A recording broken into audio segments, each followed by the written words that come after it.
Welcome to The Megyn Kelly Show, your home for open, honest, and provocative conversations.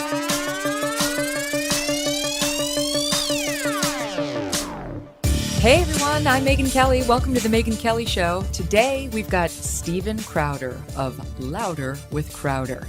That is his massive YouTube show that has almost 5 million subscribers.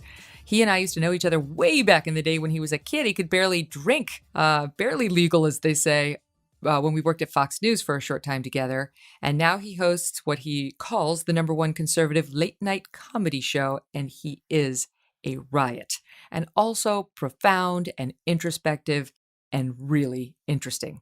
I'm going to get to the full interview in 1 second, but first I want to talk to you about Scoremaster. I shared a hot story a couple weeks ago. It nearly crashed their website, the Scoremaster website. The story is that the average American has 97 points. That's 97 points that they can quickly add to their credit score, but no idea how to get it. Most people don't even know that this is possible. They have crappy credit. They're like, oh, that's such is my lot in life. Not so. Scoremaster credit scientists discovered an algorithm that will super boost credit scores. Not just a few points, but 97 points fast. Imagine 97 points on top of your credit score. That is super important if you're refinancing your home or buying a car, applying for credit. Case in point, say you have okay credit and you're buying a car. If you go to Scoremaster first and boost your credit score, just the average of 61 points, forget the great 97, you could save $9,000 on that loan. And if you go to Scoremaster and boost your credit, just the average number before you apply for a home loan, you could save almost $100,000, $100,000 over the life of your loan. If you own a business, from getting a loan to funding projects to financing equipment, super boosting your business credit score can save you a fortune. Scoremaster puts you in control of your finances.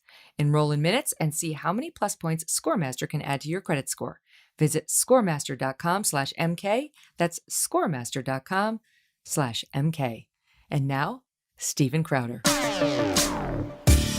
Steven, so good to have you here. Very excited for this interview. How are you? Thank you very much. I'm okay. I think I told you that I have a friend here. We do jiu-jitsu at the studio, and his we should call him Tim Ginsu because his forearm crushed my trachea. So if you hear me swallowing in a weird way or rustling with throat lozenges, that's why. So I apologize. Yet another reason not to exercise. You've been going nonstop. I mean, I've been watching you. I've been on your show a couple of times over these past few days. You are YouTube's Brett Baer. You're just on every hour, bringing people the updates. Is that new? Did you do that 4 years ago too? Yeah. Well, I wish I had Brett Baer's hairline. Like it is quite literally It's like good. a bonobo chimpanzee. What's a bonobo? Well, it's the more human. Like they say that we share more in common with. Is it bonobo or bonobos and chimpanzees? They look very similar. Only I understand one is more angry. The point remains, Brett Baer has Then that's not Brett. He has his hairline is so low, is what I'm saying. Yeah. Like when I look at it, there's no widow's peak. We did it in 2016. That's when we launched, Mug Club. Before that, it was a radio show that was syndicated, but the Louder with Crowder show. Bill Bennett used to take Fridays off, which I would, just love to do, just took Fridays off. And so there was this morning drive slot that was 6 to 9.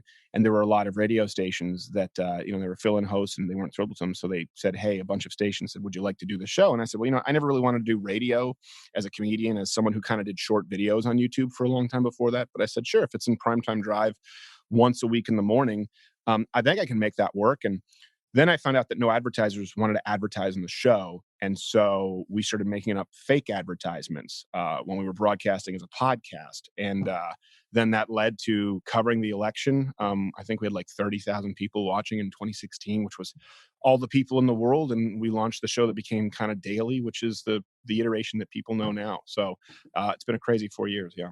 And now it's like some sort of huge number. We were just looking up on the internet how you did in covering this year's election. I mean, this week, and it was something like 8 million people had viewed your coverage, which puts you above CNN, which is kind of awesome. I mean, I'll get to that because I wanted to ask you about the future of media, but you got to be feeling pretty good about having people watch the coverage because I happen to know that you tend to approach these matters in a red, white, and blue striped, silky robe. So you have a different way. You're avant-garde, I'd say. Well, I was raised in Canada, and so just a red and white robe is boring. It's just not really something that it pulls the eye. Yeah, we had a lot of people. I don't, the numbers were, it was fractured because they said they were going to stop the counting. Remember? So we were covering it. I think we covered it for about 8, 9 hours. And then they said, okay, we're going to stop the counting. So I thought, well, there's nothing more to cover. So we left the stream and they were going to reconvene at 9 or 10 a.m. The next thing I know, I take an hour nap in a hammock and Michigan and Wisconsin flipped. All of a sudden they found, 100 something thousand votes because they started counting not at 9 or 10, but at like 4:47 a.m. And so we were all just glued to our screens, and we said, "Well, we have to come back." And I think the number ended up being something closer, like I don't know, 15 million or something like that. So it was really ridiculous. And we had so many silly things too. Like people don't understand. We had my producer attacked. We had a professional attack dog. We shot Gerald in a bulletproof vest because they're a sponsor, Spartan Armor. Like our goal is always to entertain first. I've always wanted to do that because if you're not entertaining, you can find anybody talking about the current political issues. And I try to get that right. And I try to be either enlightening, informative, or entertaining. And that's why I was as surprised as anyone that apparently I should be a professional pollster because they got it wrong. And the only calls that I made were dead right. And no one was paying attention to the early voting. And I don't know why. I don't know. When I was talking with people here, I said, am I crazy? I said, why are people even acting like Florida and Ohio are a toss up? I immediately put them on the map. And everyone else said, oh, no. I said, no, I guarantee you he's going to win Ohio by 5 points. Guarantee you he's going to double his wins in Florida. People can see it. It was on air. It was the first thing that I said because I was looking at the early voting and comparing it to 2016. So everything else kind of, I thought Georgia and North Carolina were things that he would win. And then I said, then he just needs kind of one of the major states in the Midwest. So it really is a changing, isn't it, right now, of the guard. And I think all pollsters should be fired Yeah. without cause. Oh, did you hear today? Nate Silver came out and he basically said, "F you." This is being taped on Thursday. "F you for criticizing me. We got it right." We basically tell you what the polls are saying. That's pretty much all we do. We just assess what the polls are saying. So this isn't on me. Give me a break, right? People are disgusted with him, with the polling industry, with the misinformation, because we know it isn't in good faith that these people, they refuse to believe that there was a shy Trump voter. They refuse to try to figure out in a way that a guy like, Robert Cahaley of Trafalgar did, how to at least try to get at it. Right. But by the way, have you ever actually, like most people have not seen Nate Silver. He looks like he lost his precious. What does that mean? It's a Gollum reference. He looks like a cave dweller. Okay, it was a long way around. I apologize. I don't always take the shortest path to the sting. But no, here's the thing. He can say, we just tell you what the polls are telling you. No. And here's the issue too with Nate Silver and 538. I would go and I would see their polls that were rated A. And those were the polls that had it most wrong in 2016. Mm-hmm. And then the polls that he would have rated C were the ones that were closest because he doesn't like Rasmussen and he doesn't include the, is it pronounced Trafalgar? How is it that pronounced? Trafalgar, yeah. Yeah, Trafalgar. Yeah, he didn't even include those.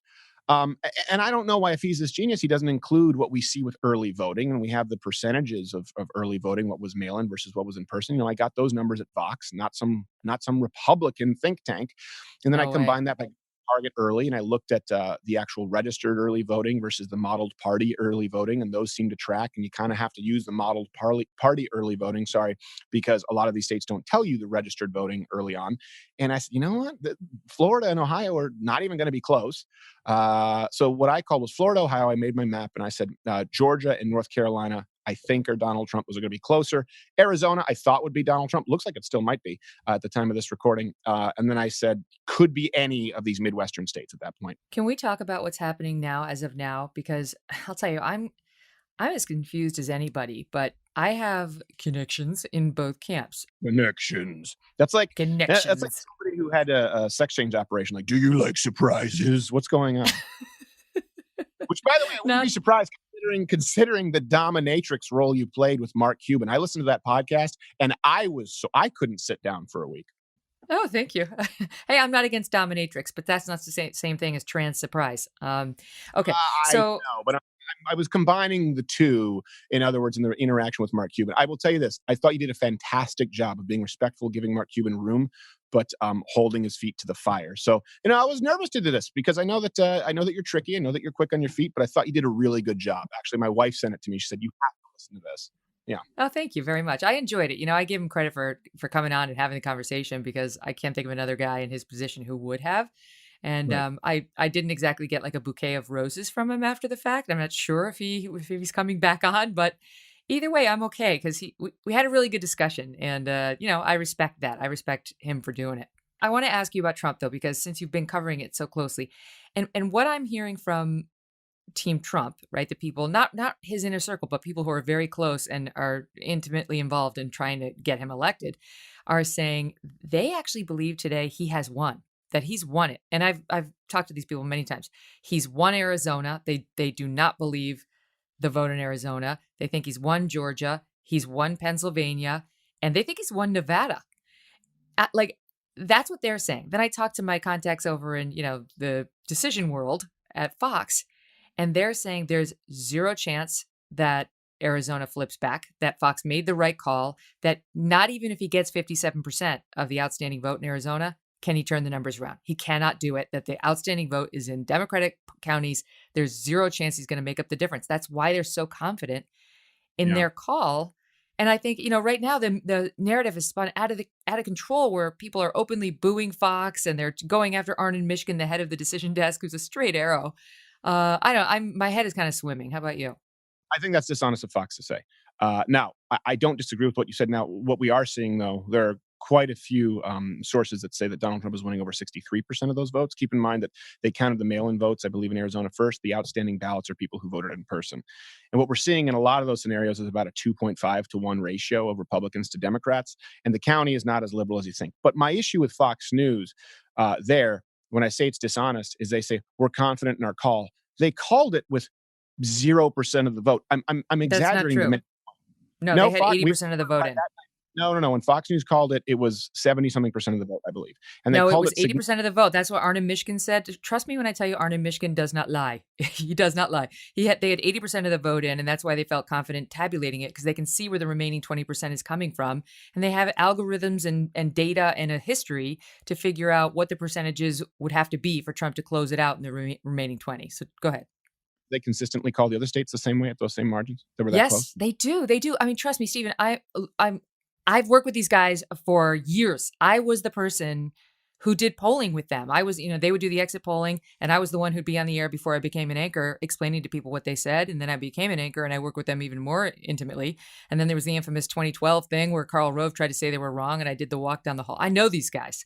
They they couldn't give a damn who wins the election. They care about getting it right. And so if the outstanding vote is in counties that they think it's going to make it too close to call, they won't call it. That's why they waited so long in states like Florida. Well, they did wait longer in Florida than ABC, that's for sure. However, sorry, not Florida, Arizona. But a lot of places called Arizona long before they've called other states. For example, like Pennsylvania, or if I'm not mistaken, one of the major news channels when we were watching, because it was tough. We were watching CNN mainly, and they were the last to call everything. I think even called Arizona before Ohio. I don't remember who it was who did that, but that did take place. I think you're right about Fox News. They generally want to be right. But I also think that, listen, there's a component to this, and maybe you disagree. Maybe you think there's 0% that this is the case. I think a lot of these networks want to be first.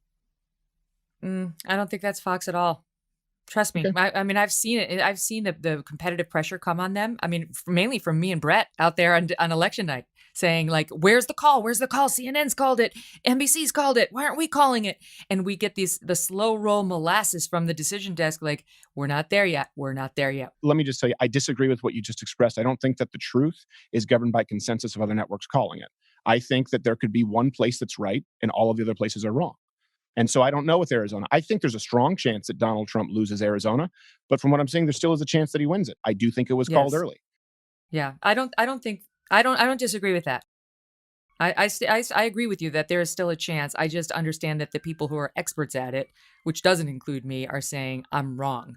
I can see the numbers. I can see why people still have hope. And I am not discrediting them at all. Nate Silver's an expert. Quinnipiac No, he is an isn't. expert. No, he isn't. No, you cannot put Nate Silver. But you're confusing exit polls with predictive polling that happened before.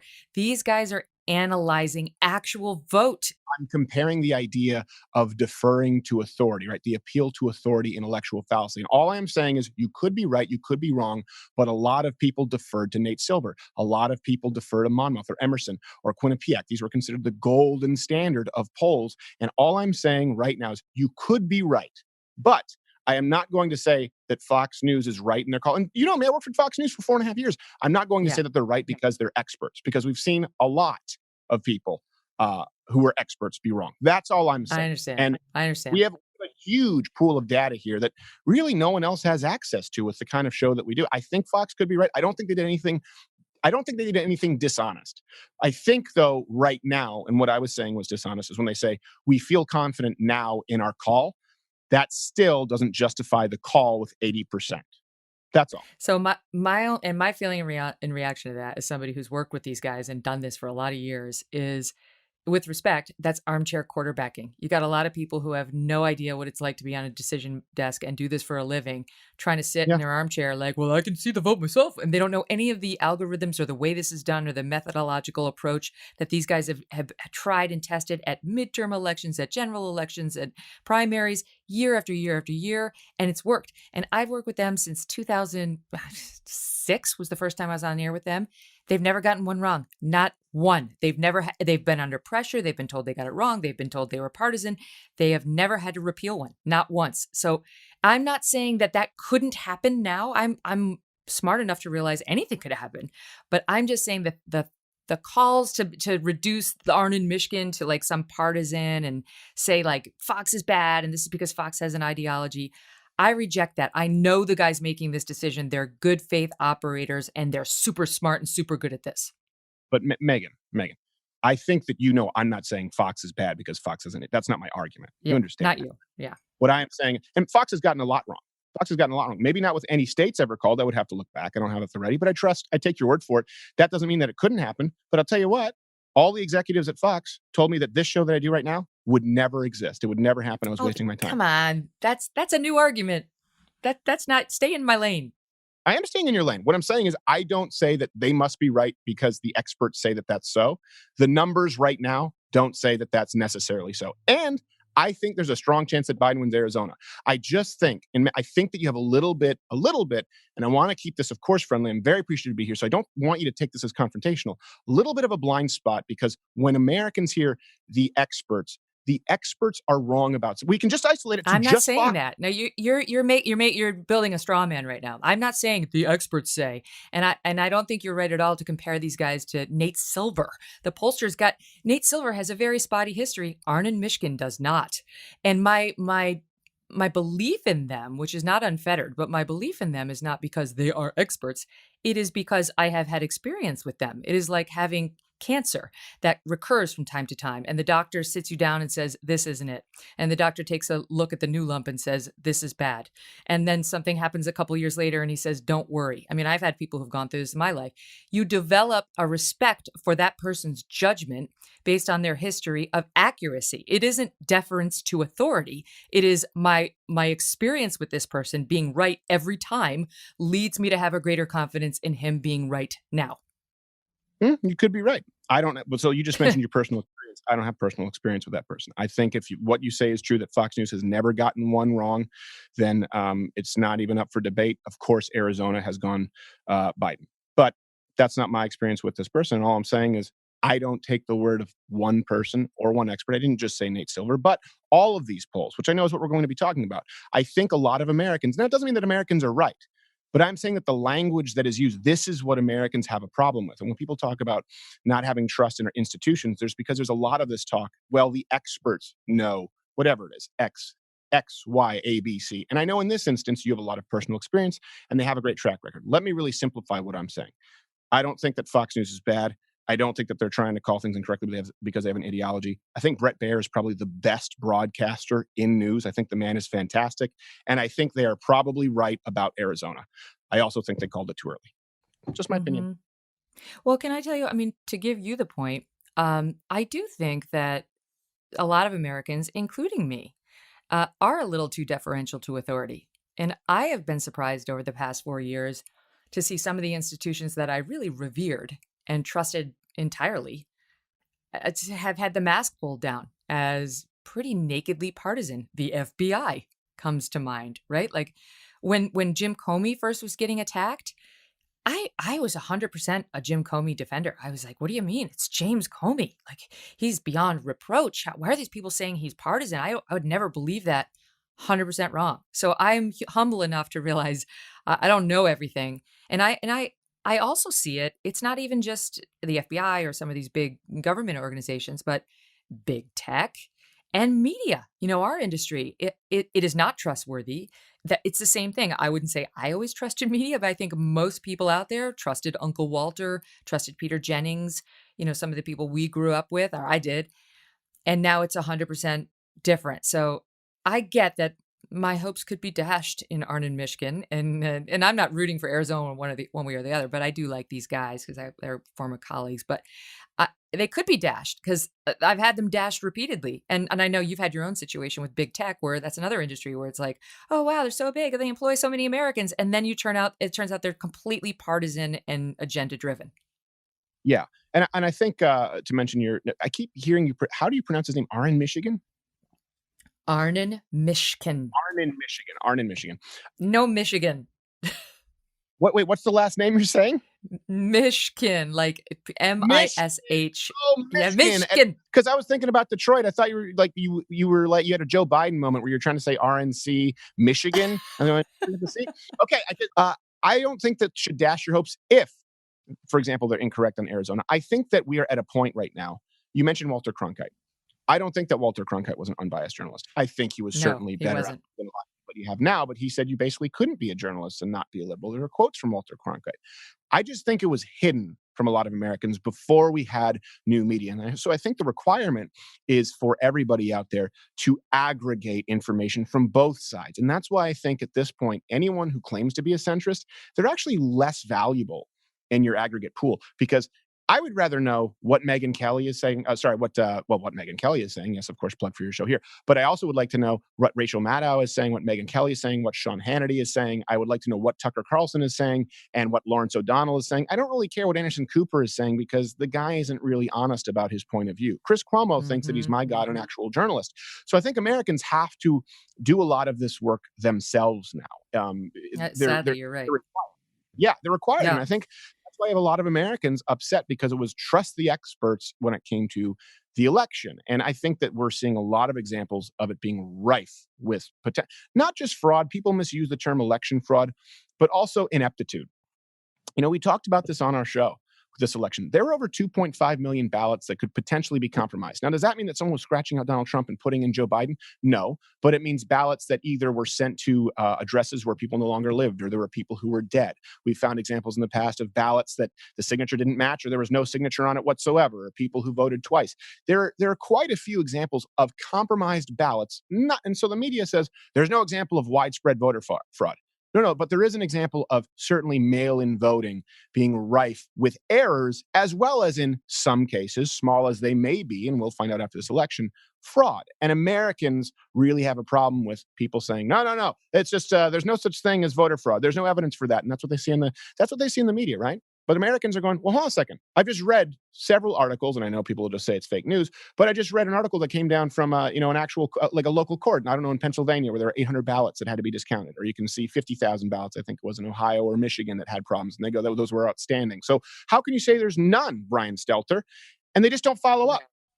No, they think it's a Republican talking point, and look, it is correct that it would be tough to dismiss a gap of 10,000 or 80,000 votes by trying to Right. find some voter fraud or fraudulently completed ballots. That's a tough hoe, but it's also not true to say that there's no voter fraud, as the mainstream will say, as CNN. They'll just dismiss that out of hand. I mean, Chris Hayes was just going after me and others and Fox News and so on as like, this is just a lie that the right wing puts out there every year.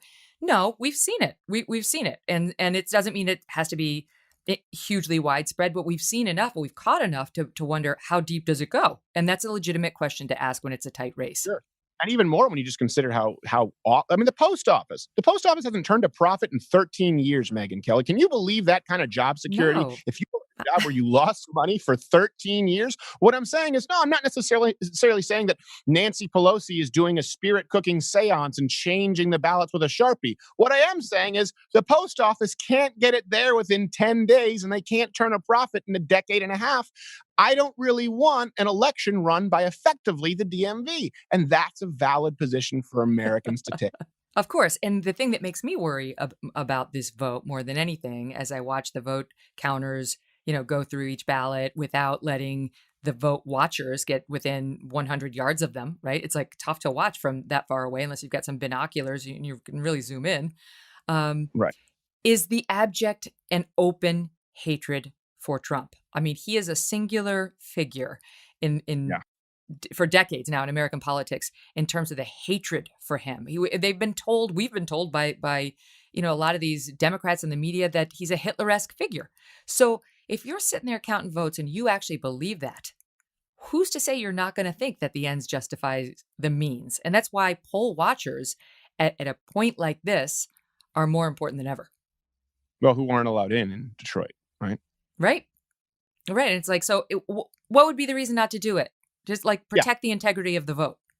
Well, here's the one thing and you correct me if you disagree with me here, but when they say Donald Trump was trying to erode trust in American institutions, I go, by having people vote in person like they always have, like saying that there are errors with mail-in voting, Donald Trump, when we're talking about transparency all the time, Detroit, we're saying, hey, make sure the poll watchers are there and don't cover up the glass to the polling station with Bristol boards. Okay. How about that? The left is the one said, no, we're going to block them out. You know what? We're going to end all counting. And then we're going to start again in 45 minutes, where Kenosha, for some reason, flips by 15 to 20 points. The same county, by the way, a small county, and we're not going to give you answers and we're not going to let the poll watchers be in there. Donald Trump is not the one saying, do away with the Electoral College. Donald Trump is not the one saying, do away with the current American electoral system. Donald Trump's not saying any of those things. He's saying, hey, we got to make sure that this process is in the light of day and is honest. I haven't seen Donald Trump try to erode. Is he trying to pack the court?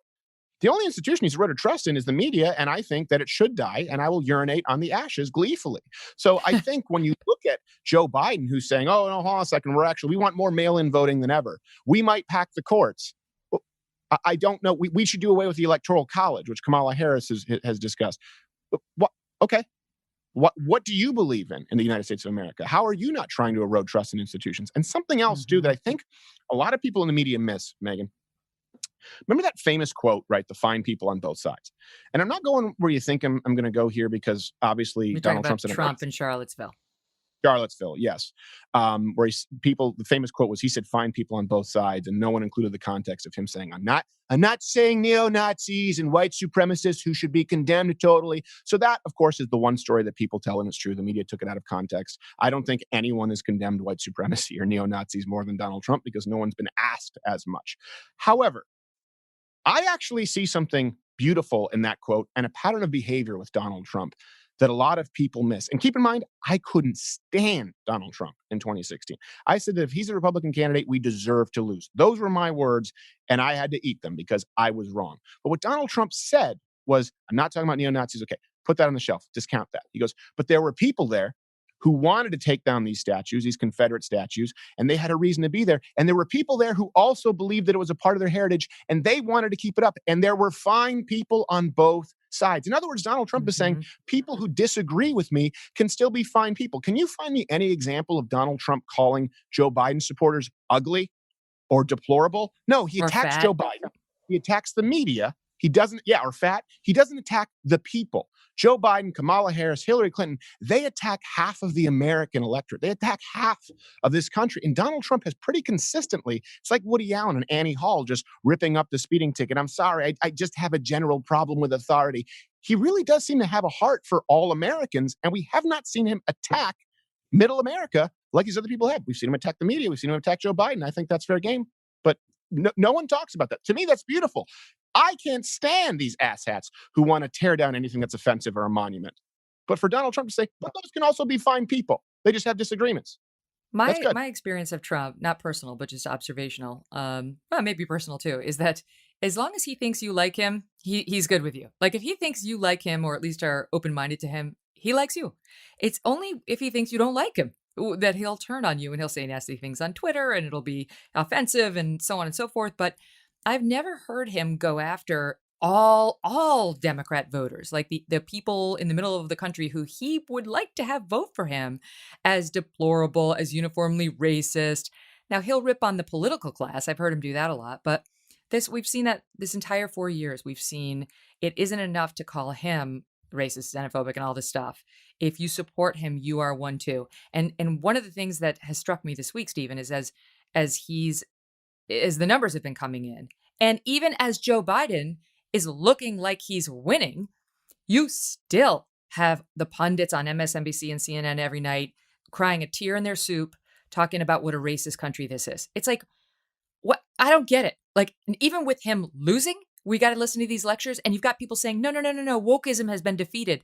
No, it hasn't. It's been dealt a blow at the polls, but wokeism itself wasn't defeated. It won't be defeated. They're too ideologically committed to it, and they'll see an affirmation of their crazy principles no matter what the vote.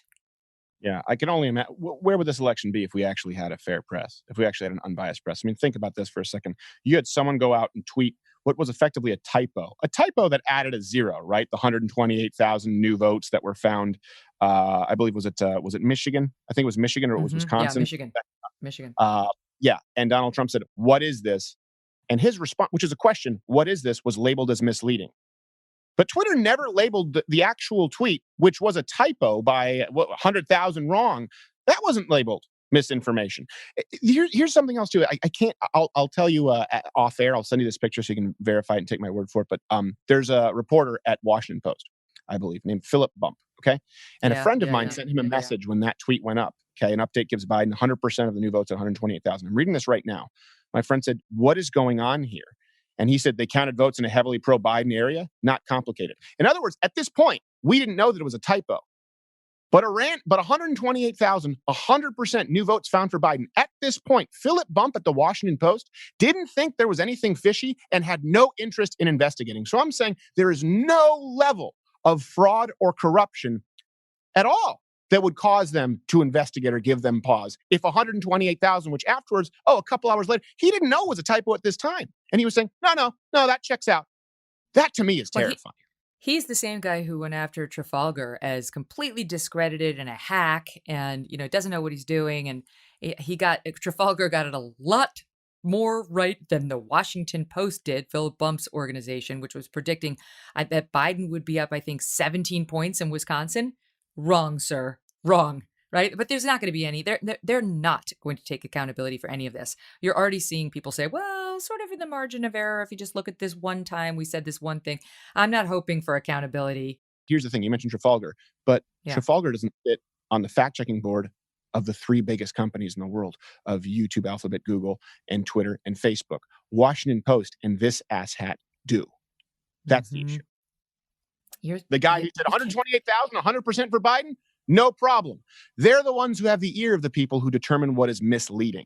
That's my point. It's not an isolated random reporter who we know most of them are hacks and they suck. It's the fact that these people have been assembled as a team of determining what is an authoritative source in today's media with all major companies. And when you're talking about big tech, they're more powerful than the Roman Empire.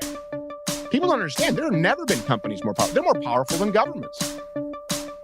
Back to Stephen in one moment, but first, if you have not tried Super Beets soft chews, you're missing out. I love Super Beets soft chews because they make me feel more energized without that jittery feeling you can get from too much coffee.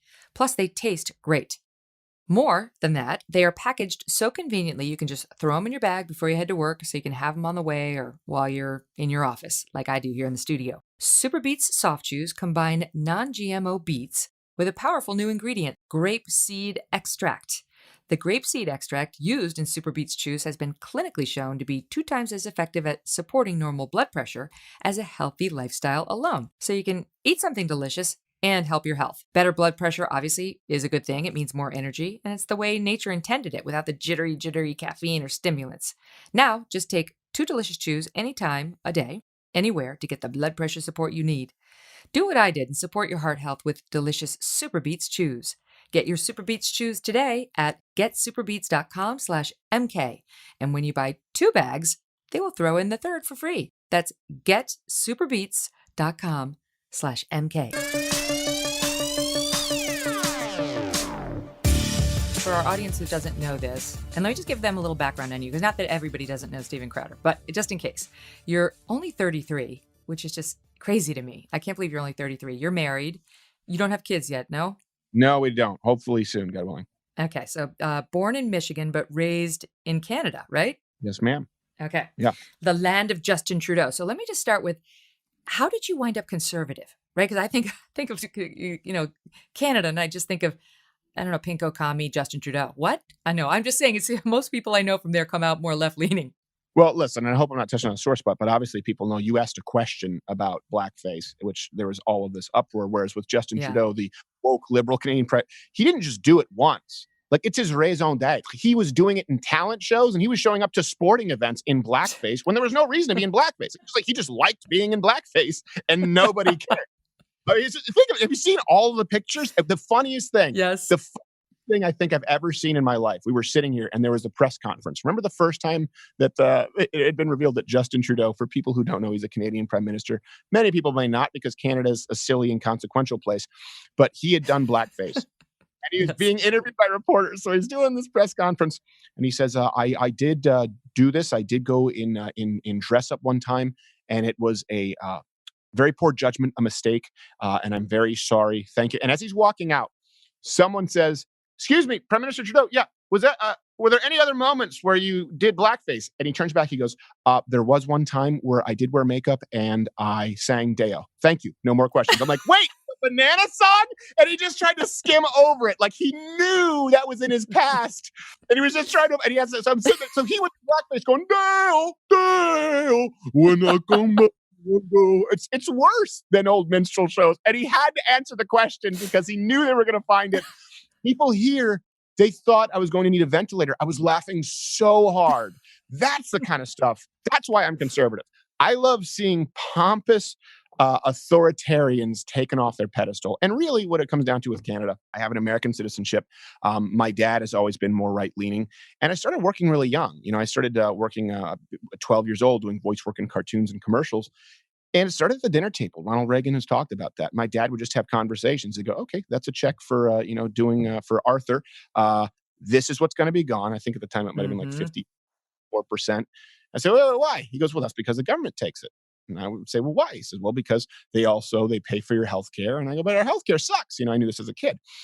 So my dad explained this to me early on. And then, foundationally as a Christian, I'm precluded from supporting anyone in the current Democratic Party as it exists. So that's really all it came down to. And to give you an idea, Canadians, they're all jealous of Americans. Do you know the most popular destination? I was raised in the South Shore of Montreal. So kind of like Brooklyn to Montreal, an area there called the South Shore. But that's a big city, right? You're talking about millions of people. We would drive an hour to Plattsburgh, New York, Sure. which is the most podunk town but just because it was the land of cool stuff that we didn't get in Canada, and everything was, maybe 30 to 40% less, even when you took into account the exchange, because of the taxes in Canada. So a lot of Canadians like to talk crap on the United States, but they really do wish that they were American. And the fact that Canada is still allowed to exist, to me, is the greatest proof that the United States is not the evil empire superpower people claim it to be. Because if they wanted to take over Canada, it would take about an hour and a half. It's too cold for us to want it. And I hope you're listening, Debbie Murphy. Debbie Murphy is my senior producer on the show. She's been with me since the beginning of my time at Fox. She's my editorial producer. And I love Debbie Murphy, and I love having Debbie Murphy with me in New York. But you know what Debbie Murphy did? She married a damn Canadian. And then she moved to damn Canada, and she had a bunch of damn Canadian babies. Now I can't get her back here. And she's actually producing this show from damn Canada. Oh, gosh. Well, I hope it's not Quebec, is it? She's not in Montreal. Yeah, Toronto, I think, right? Yeah. I don't know. They all blend together from down here. Toronto's the boring sister, but it's not nearly as socialist and crazy. I mean, Quebec is just a land of strip clubs and socialism. So it's beautiful. On the bright side, I don't have to give her any benefits because she's got all the socialist offerings of the government up there. So you're 33. You were a child voiceover actor. You become conservative, and then the next thing I know, the way I first came to know you was you're 21, I think, and you come to Fox News. Now that's a good break for you, right? A 21-year-old guy. And what I'll tell you what I remember about you, and then you tell me what your experience was. You were hilarious. You were very smart. You were provocateur. You'd go on college campuses and needle people and argue with them, and it was fun to watch. And then you were gone, and I was like, somebody probably felt threatened by him and decided he should no longer be here. But that was complete supposition on my part. I never found out what happened. So, how did you get that job and what was that all about? All right, so you're saying is this the portion where we dish? Where we dish like a couple of bitches. I'll do it. Yeah, I'll yeah, I've do it. got my Oprah hat on. No, so yeah, I started acting and doing voice work. But I started doing stand up in my mid teens.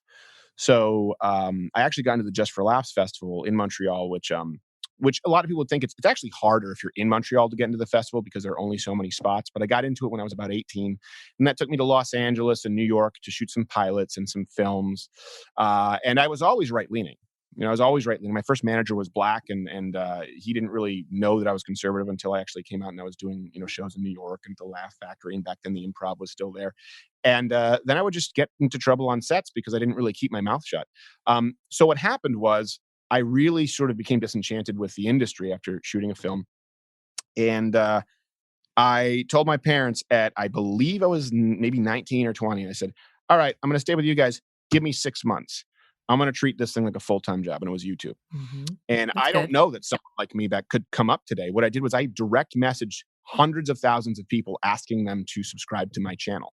And the first video that ever went semi-viral, which back then was like 20,000 plays, was Crazy Pete's Abortion Barn. And what it was I was reading from Planned Parenthood's website, but like a bad used car salesman, because they were saying we offer the highest quality healthcare services at most affordable prices. And so I, had this character. I was like, we're slashing babies and slashing prices, and it was really distasteful.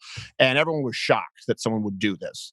And then the next video that I uploaded was me as Muhammad, and I was reading from the Quran where he beat his 6-year-old wife Aisha, and I did like a Three Stooges routine with multiple wives. And that's where I started talking with Andrew Breitbart. Andrew Breitbart was shocked, and he sent me to, you might remember a guy named, was it Ken LaCourte, who was in charge of Fox News Yeah, Digital? Ken LaCourte. He ran .com at Fox. Okay. So this happened, this Islam video, the Quran challenge, I called it. And that got a couple 100,000 plays, and I started getting a lot of death threats. And I spoke with Ken, and he said, yeah, well, if you die, have someone call me. It's a story. Click. And I said, okay. That was my introduction to the industry. Then I did this stuff with PJTV, and this was like an online, like all these conservative TV, they call it TV, even though it's actually not on TV. And I was the first person to do like hidden camera stuff before James O'Keefe, even though I was a comedian. I went to Canada, went through the socialized healthcare system. That took me to Fox News. And you know what happened with Fox News? First, my advocate there was Suzanne Scott. All I ever knew was that Roger Ailes find me funny. But I also found out that he thought Norm Macdonald was like the most unfunny person on earth. So I took it kind of as a badge of honor. But Suzanne Scott and Bill Shine were always very nice with me. And Suzanne Scott was really more of my advocate. So I went in there and I did a bunch of shows. And, there was a period of time where they talked about producing a show, but they told me what I wanted to do, what we're doing now, would never work. It would never work. That conservatives didn't really like that kind of show. The closest they could come to would be Red Eye, which was really political commentary with a couple people who might be a little snippy. And then it just got to a point where I didn't really think there was much of a future. And I was depressed. I was really depressed because I was at Fox News, and I had a little bit of, I wasn't Megyn Kelly, right? I was at the bottom of the totem pole there. So they were often giving me contracts that were very short. And I was always under this cloud of renewal, and they didn't really know what they wanted to do with me. And that's not their fault. They knew that they didn't really want any other networks to have me because CNN was calling, MSNBC. And then finally I just said, you know what? I just don't really think this is the place for me. And we parted ways, and afterwards it became more of a scandal because of the way that the media handles it. But I do remember when I met you. I do remember the first time I did your show. It was the BP oil spill, and Kevin Costner had the patent, remember, on some kind of technology to clean up the oil. And I remember I was very nervous because I had a big crush. I was not married at the time. I can say this. And there are people who are pretty. And then there are people, because you also you radiate, you're very kind. It's like looking into the sun, which you can't do for too long. So I had to look away. And then I remember afterwards, I introduced you to a friend of mine who will remain nameless, but Hollywood A-lister by email. But can I say one thing? And I don't want to, you did break my heart after that. And let me tell you why. Okay. After I left Fox News, I did this thing that went viral where I went to Muslim bakeries. And I'd done your show, I think, maybe twice. And Muslim bakeries where I asked them to bake a gay wedding cake. It was a funny thing. They all said no. And then you talked about your show and you said some YouTube producer, and I was like, Megyn knows who I am. And so I always wondered why that happened, because I always thought we always had a good rapport. Honestly, I'll tell you the truth. I probably just didn't remember, just didn't make the connection. I don't have a very good memory for faces and names. My assistant Abigail's sitting right next to me right now. She's shaking her head. No, no, she has to deal with this all the time. And I worry about it because people think it's because now I've become this public figure and I'm just too fancy and important to remember the little people. And it's not that at all. I've always had this deficiency. I'm not good at remembering faces and names. There are things I am good at, and that's a real deficiency. I've had people, Stephen, they'll stop me on the street, be like, "Hey, Megan, how you doing?" I'm like, "Oh, good, good." And they'll be like, chatting to me, and it'll occur to me 5 minutes into the conversation that they actually know me. They don't just know of me; they know me. And I'm like, "Oh my god, how do I know them?" Like, and I'll try to back my way into it, and then they'll be like, "Yeah, when I was on your show that time," and I'll be like, "Oh," and they'll be like, and then the next time, I'm like, "Yeah, how many times were you on?" They'll be like, "5 times." I'm like, "Oh shit!" Like it's embarrassing. It's like it's like a mental handicap. I was like a 22-year-old kid, and I'm sitting there at this point. I was single, thinking, well, I found out you were married. I'm thinking, maybe I got a shot, and so to me, it meant a whole lot more. And then, yeah, I think you just. But I remember always wondering about that because what did happen, and you know this with Fox News, I didn't want to renew the contract at that point. Let them know, and then it was kind of a, well, you don't leave Fox News now. You're persona non grata. And there are some people who I'm still friends with there, but it was like, you don't quit, we fire you. And I don't know legally what I can talk about with the contract, but I think you can confirm that there's a little bit of that mentality, and that was a rude awakening. And it surprised me because, Megan, I was at a point in my life where, think about it, I was a comedian from Canada. We didn't get Fox News. We had to pirate radio from Plattsburgh, New York, where occasionally we could get like maybe Rush Limbaugh or Sean Hannity. Um, and I just knew this was the big show. I knew everyone saying, "Oh, you're on Fox News," and I had a segment every single Sunday where I was debating Alicia Menendez. I was probably appearing 4 times a week, and then a couple times in their online thing, which I don't really. It didn't pan out. They changed it to Fox Nation, but I'm going, okay, what I want to do, I can't do here, and I'm stepping away from really the only platform that everyone wants to get to if they're conservative, to try a show that they've already told me will never work. And it was a dark period. I just, I didn't necessarily know how I was going to do it, but I knew that what I wanted to do, I couldn't do there. And so I'm really sincerely grateful that this show, whatever it is, and the audience, whatever it is that we have, that they actually care. I just went out and said, you know what, I would like a show like this, and I did it. Right. You created it.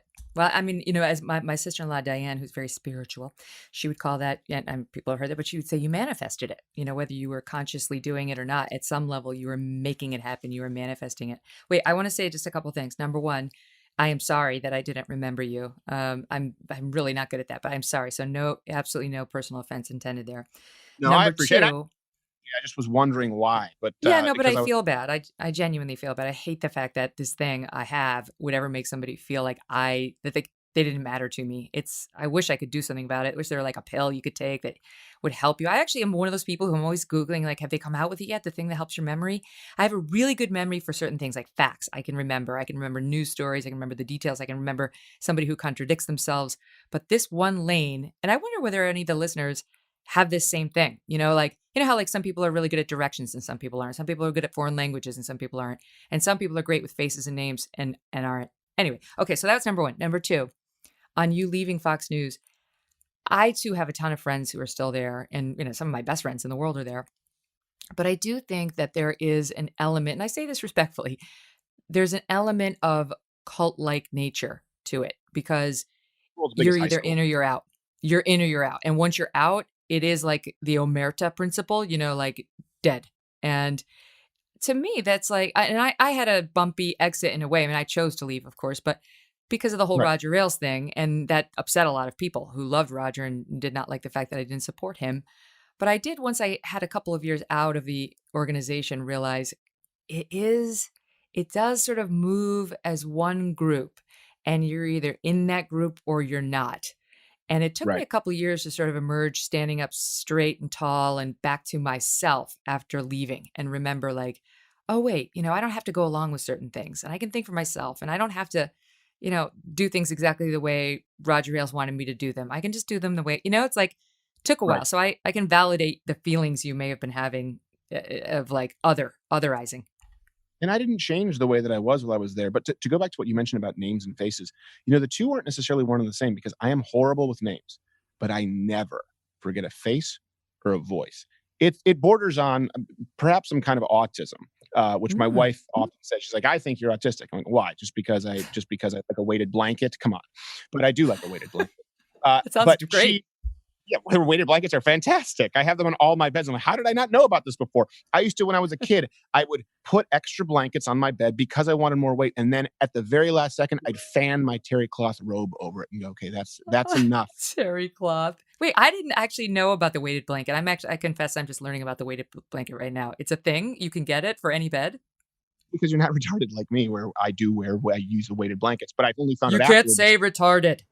Well, I just did. You're not going to edit this out, are you? Like Dan Crenshaw No. editing out my favorite jokes ever in his podcast. I can't believe he did it. It drove me Well, we nuts. will not be editing you out. But just as a quick aside, I remember interviewing Bernie Goldberg one time on Fox News, and he used the term midget, and I said, "You can't say midget. This is live in the air." And he goes, "Midget, midget, midget, midget." I'm like, Right. there was no editing in live TV. No, well, okay. Well, thank you. I'm glad you won't. Yeah, no, I can. I don't understand why that is actually an offensive word because it comes from the Latin. They come from the Romance. All the Romance languages come from Everything Latin. is offensive. That's why. Well, retard means late. It actually means slow to arrive. Mm. And my wife and I have actually volunteered with special needs people. It's a big reason why we're very pro-life. So it's just when people tell us like you can't say it, I'm like, I have watched mentally retarded people call other people retarded. Like this is something but you guys wouldn't know because you don't hang around and they're not offended if you say someone mentally handicapped, which is now offensive as well, specially abled. Anyway, that's beside the point. Do you want to It's hear the hard to keep joke up. that was on Dan Crenshaw's podcast? That guy, Yeah. that son of a gun. He was talking about mirroring, or he was talking about reflecting, a psychological term, or about the left. I Mhm. think he said they're reflecting what the right does. And this was edited out. So now I want the world to hear it because it wasn't a joke that I wrote. It was just something I said as an aside, and we had to pause the whole thing. He said, so Democrats are doing this, they're reflecting. I said, yeah, I believe it's a psychological term. When I did social studies, they call it mirroring, where you're actually mirroring people's emotions and sometimes you're matching their intensity. I said, I actually, as a boss, I govern by projection. I just yell at everyone for having a small penis. He cut that out of his show. Like someone's Ooh. going to be offended about me joking that I have a small wiener, for crying out loud. Come on. That doesn't, I'm surprised at that. I would have thought, he's from Houston, right? Like, go with it. I would have thought Dan Crenshaw would have been like, Texas humor. They can take anything. But the face Well, thing, I never forget a face. Just yesterday, we were watching something, my wife and I can't remember the name of the show, but I was watching. I said, "Oh, that's the guy." I said, "That guy," and he's probably about 25 years older. I said, "That's the guy from Sabrina the Teenage Witch." And Hillary goes, "The guy with the mustache?" I go, "No, you're thinking about Martin Mull." It was a guy who had a guest role in one episode on Sabrina the Teenage Witch as a teacher, and oh I can my pick it out. God. And I can pick it out. When I was at the YAF, the National YAF Conference, this is where they all show up from every different college. It distracts me because I look out into the crowd and I can see faces and I can remember exactly where I was when I met them, what they were wearing, Oh my. what I was wearing, who was with me, but I can never remember a name. It really is But a that's weird a thing. gift. That's a gift. You're halfway home. I would kill to be able to have that. I interviewed Mary Lou Henner, from Taxi. And she's got that thing. They featured her on 60 Minutes a few years ago. She's got that thing. They found like, I don't know if it's only like 6 people in the United States who have it. You can say, Mary Lou, November 2nd, 1978, and she can tell you what she was wearing that day, what the temperature was, what time the sun set, everything about the day. She's got a photographic memory for every detail of her life on any given day. And I emerged from my interview with her and from the 60 Minutes piece thinking that is much more of a curse than it is a gift. That's also, if it's just her life, that's a narcissist. Like, I know everything about me. Really? How about one other person? I don't have the space. What am I? What am I, retired? I don't remember See, my stuff. I need a friend like that in my life because since my memory for those details is so poor, I'll be talking to somebody who's got this thing, like not like Mary Lou, but who's really good at remembering things. And I'll be like, they'll be telling me a story about, when we were in high school, and I'll be like, and then what I do? And then what? Like it's like hearing the story for the first time. I'm worried. I think I might have early Alzheimer's. I don't know what it is. I'm Let's concerned not for tell them myself. about Alzheimer's because our potential president could have it, and it's no laughing matter. Let's just hope he's still alive so we can find out. I mean, it's unclear. if Joe Biden actually, and I don't think he's going to become president, but if he does, he's definitely not living through the first term. I mean, it was 70 something percent of Democrats didn't believe he would make it through his first term. That is a vote of no confidence, madam, if I've ever heard one. Why? Because they think he's going to pass, or because they think Kamala Harris is going to take him out? I've heard that too. I know it was, I think it was 72 or 78% of Democrats said they didn't think he would serve his entire first term. So yeah, they either think that he could, I don't know, maybe someone will turn on a microwave and he'll piss his pants, forget who he was for a second with the plate in his head that acts up, or maybe they think Kamala Harris will take him out. I didn't see that subset of the polling questions, but a Mhm. majority of Democrats don't believe he'll make it through his first term, and I tend to I agree. mean, these are listen, obviously, these are the conversations people are having. They're worried about his health and one way or the other, and they wonder whether this is all a setup by the Democrats to get her into the presidential seat as soon as possible. Because he does seem, as Crystal Ball said the other day, not at the apex of his authority or what was the second word? Power, or I don't know, mental acuity. He's a demented Uh, old circus monkey. Let's go with that. I think that's an apt description. Okay. All right. Let me ask you about your approach to these subjects. Because when I see your YouTube show, which has got over 4 million followers, it's huge. That's just on any given day, never mind, election. You really have no third rails.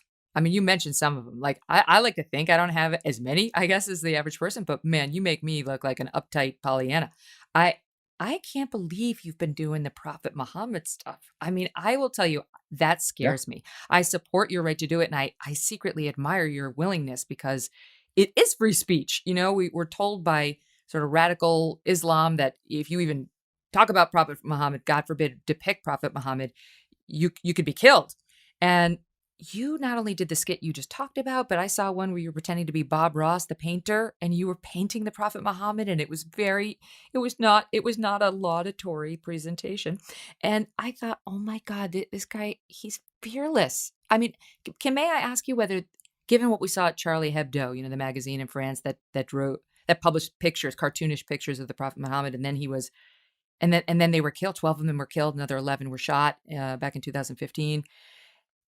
Does it give you any pause? Are you afraid at all? No, no. Listen, I am not fearless. Anyone here will tell you that I'm neurotic and I'm very, very fearful. I was bullied as a kid. I get so nervous before every single show that I do here in the studio, and every single live show. There's always a moment right before where the lights go on and I go, why am I doing this? And I'm just this far. You can't see, but I'm putting my finger and my thumb together. I'm just this close to walking off. And I go, why do I do this? I am a recluse. This is actually, I think, the only interview that I've done outside of my show for, gosh, since I can't remember when, outside of like Ben Shapiro or good friends when they call me up. I'm a private person. I don't like fame, but I do feel compelled to at least be authentic and speak truth. And listen, if someone says that you can't paint Muhammad, yeah, I can. Yeah, I can. And I'm not going to be intimidated into voting for your candidate because you're burning down our cities. That does not happen. You don't change my mind at gunpoint. And that's why we do the change my minds. When people call me a Nazi because I have a change my mind, that we do a video series and I say Donald Trump's not a racist, change my mind, and I'm a Nazi. But someone wants to actually support a religion that will behead me for simply painting a prophet. And by the way, one thing too, people need to understand, the show is a PG-13. Okay. And that's one thing too. When I was doing stand-up comedy, one of the biggest arguments I'd ever gotten into at Fox News was with Amy Schumer, because I wrote a column on abstinence. And she was furious because she thought it was judgmental. And I was saying, that's more taboo. Me talking about not having sex until I'm married, that offends people. Comedians can do anything. They can talk about any depraved sex acts. And, like let's take Amy Schumer for an example, talking about blowing guys at truck stops, all this stuff. And then all of a sudden I paint Muhammad and that's more offensive. Listen, there's nothing vulgar about it. It's just that we are told we can't do it. And I don't do it to be a provocateur. I did it because, for people who haven't watched it, the sketch was Bob Ross doing it as an homage to the beautiful religion that is Islam, blissfully unaware that he was committing blasphemy, and my producer was watching it horrified. That's the joke. It was funny. It's still funny, and I don't apologize for it. But of course, I'm always scared when I make those decisions. I'm not only on the ISIS kill list. I'm on like the top 25, the frequent flyer list. I'm the Delta Platinum of ISIS kill. And you know what? Thank God I live in America. If I were in Canada, I'd be concerned because I could be jailed, and I have a friend right now who is before a human rights tribunal for a joke in Canada. So to me, this is the only place in the world where freedom of speech actually exists. People go, what do you mean? And I say, I mean just that. It's the only place in the world where we have freedom of speech. It's absolute and it's enshrined in our Constitution. And if that means that I have to paint a few profits, so be it. Now it scares me. I'm friends with Ayaan Hirsi Ali, and she was helping make this Dutch filmmaker make a film about Islam that was not complimentary, and Theo Van Gogh, and he wound up with a fatwa, like an order for his death, stabbed into his chest with a knife and was killed.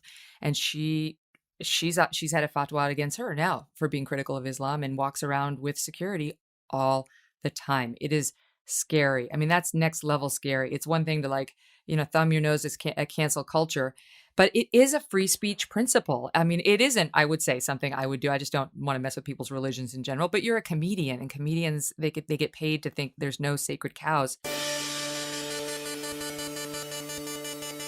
Back to Stephen in 1 second, but first, Black Rifle Coffee Company CEO and founder Evan Hafer started over after 20 years in the U.S. Army as an infantryman, Special Forces soldier, and CIA contractor. See, Evan founded Black Rifle Coffee Company in 2014, along with his buddy, Army Ranger Matt Best, as the combination of two passions, developing premium fresh roasted coffee and honoring and supporting those who serve on the front lines. Black Rifle Coffee Company has donated over 45,000 pounds of coffee, or over 1 million cups of coffee, to soldiers deployed overseas and law enforcement officers, wildland firefighters on the West Coast, and so on. For every coffee purchase you make throughout the month of November, Black Rifle Coffee will send a bag of our limited edition holiday roast to a service member currently deployed overseas. Yay, love that. To be delivered by Christmas morning. Oh, this is great. The coffee is great. This is a good opportunity to help yourself and someone else. Being founded and operated by veterans, the team at BRCC knows what a quality cup of coffee means to active duty troops spending the holidays away. So help them out and help yourself out. If you want to support the cause, go to blackriflecoffee.com/MK today and check out the freshest coffee in America. The team has spent thousands of hours tasting, sourcing, and perfecting coffee from all over the world. blackriflecoffee.com/MK gets you 20% off coffee, apparel, and gear, as well as 20% off your first month of the coffee club. I love the change my mind thing. So you go on college campuses, and I like the name of it. It just changed my mind. It's not like, screw you, you're stupid. It's like, I believe this, change my mind. And they do. They don't change your mind, but they do come over to you and they'll talk to you. And here's, we pulled one because you did one not too long ago on Amy Coney Barrett. And what campus was it on? Do you know which one you did that on?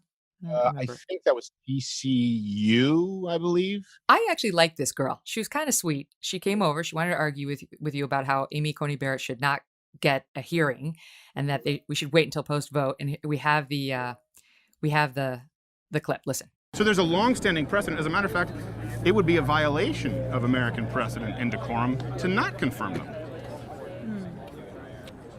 So I guess what would you be? And I've heard this quite a bit, but I mean, she goes against so much of the progress that we've made from the Supreme Court justice that she's going to be replacing. Mm-hmm. That sits okay with you? Do you care about women's rights? And do I care about women's rights? Of yes. course I do. Okay. What does that have to do with confirming Amy Coney Barrett? Well, I don't think that she's the best fit to begin with. So is that the litmus test for why we should not confirm a justice? Opposite. No, it's the election year, as I first said. But the election year. But then I went back to the election. If you want to go deeper, then yeah, it's also that she's. Okay, but you said the election year. Have we addressed the election year that there's 29 times precedent? So this is so you don't like it. You don't feel good about it. No, I told you that it was because of an election year. Mm-hmm. This year has been a mess for so many reasons, and I don't know why we couldn't just wait a little bit longer to make that decision when someone's elected. I guess the question becomes, again, you would have to you'd have to rationalize that reason, considering that it goes against precedent. Waiting to nominate. That's not what we do. That's not what Obama did. That's not what's happened 29 times. You nominate. You're the president. That's what you do. And if you're the Senate, you confirm or you reject. That's what you do. Okay. So I don't understand the reasoning, I guess. That is a good point. I'm thinking. But no, I appreciate it. I've heard your argument. You made a good point. I know. I'm thinking. I like her. I mean, you had your facts. And that's, sadly, she did not.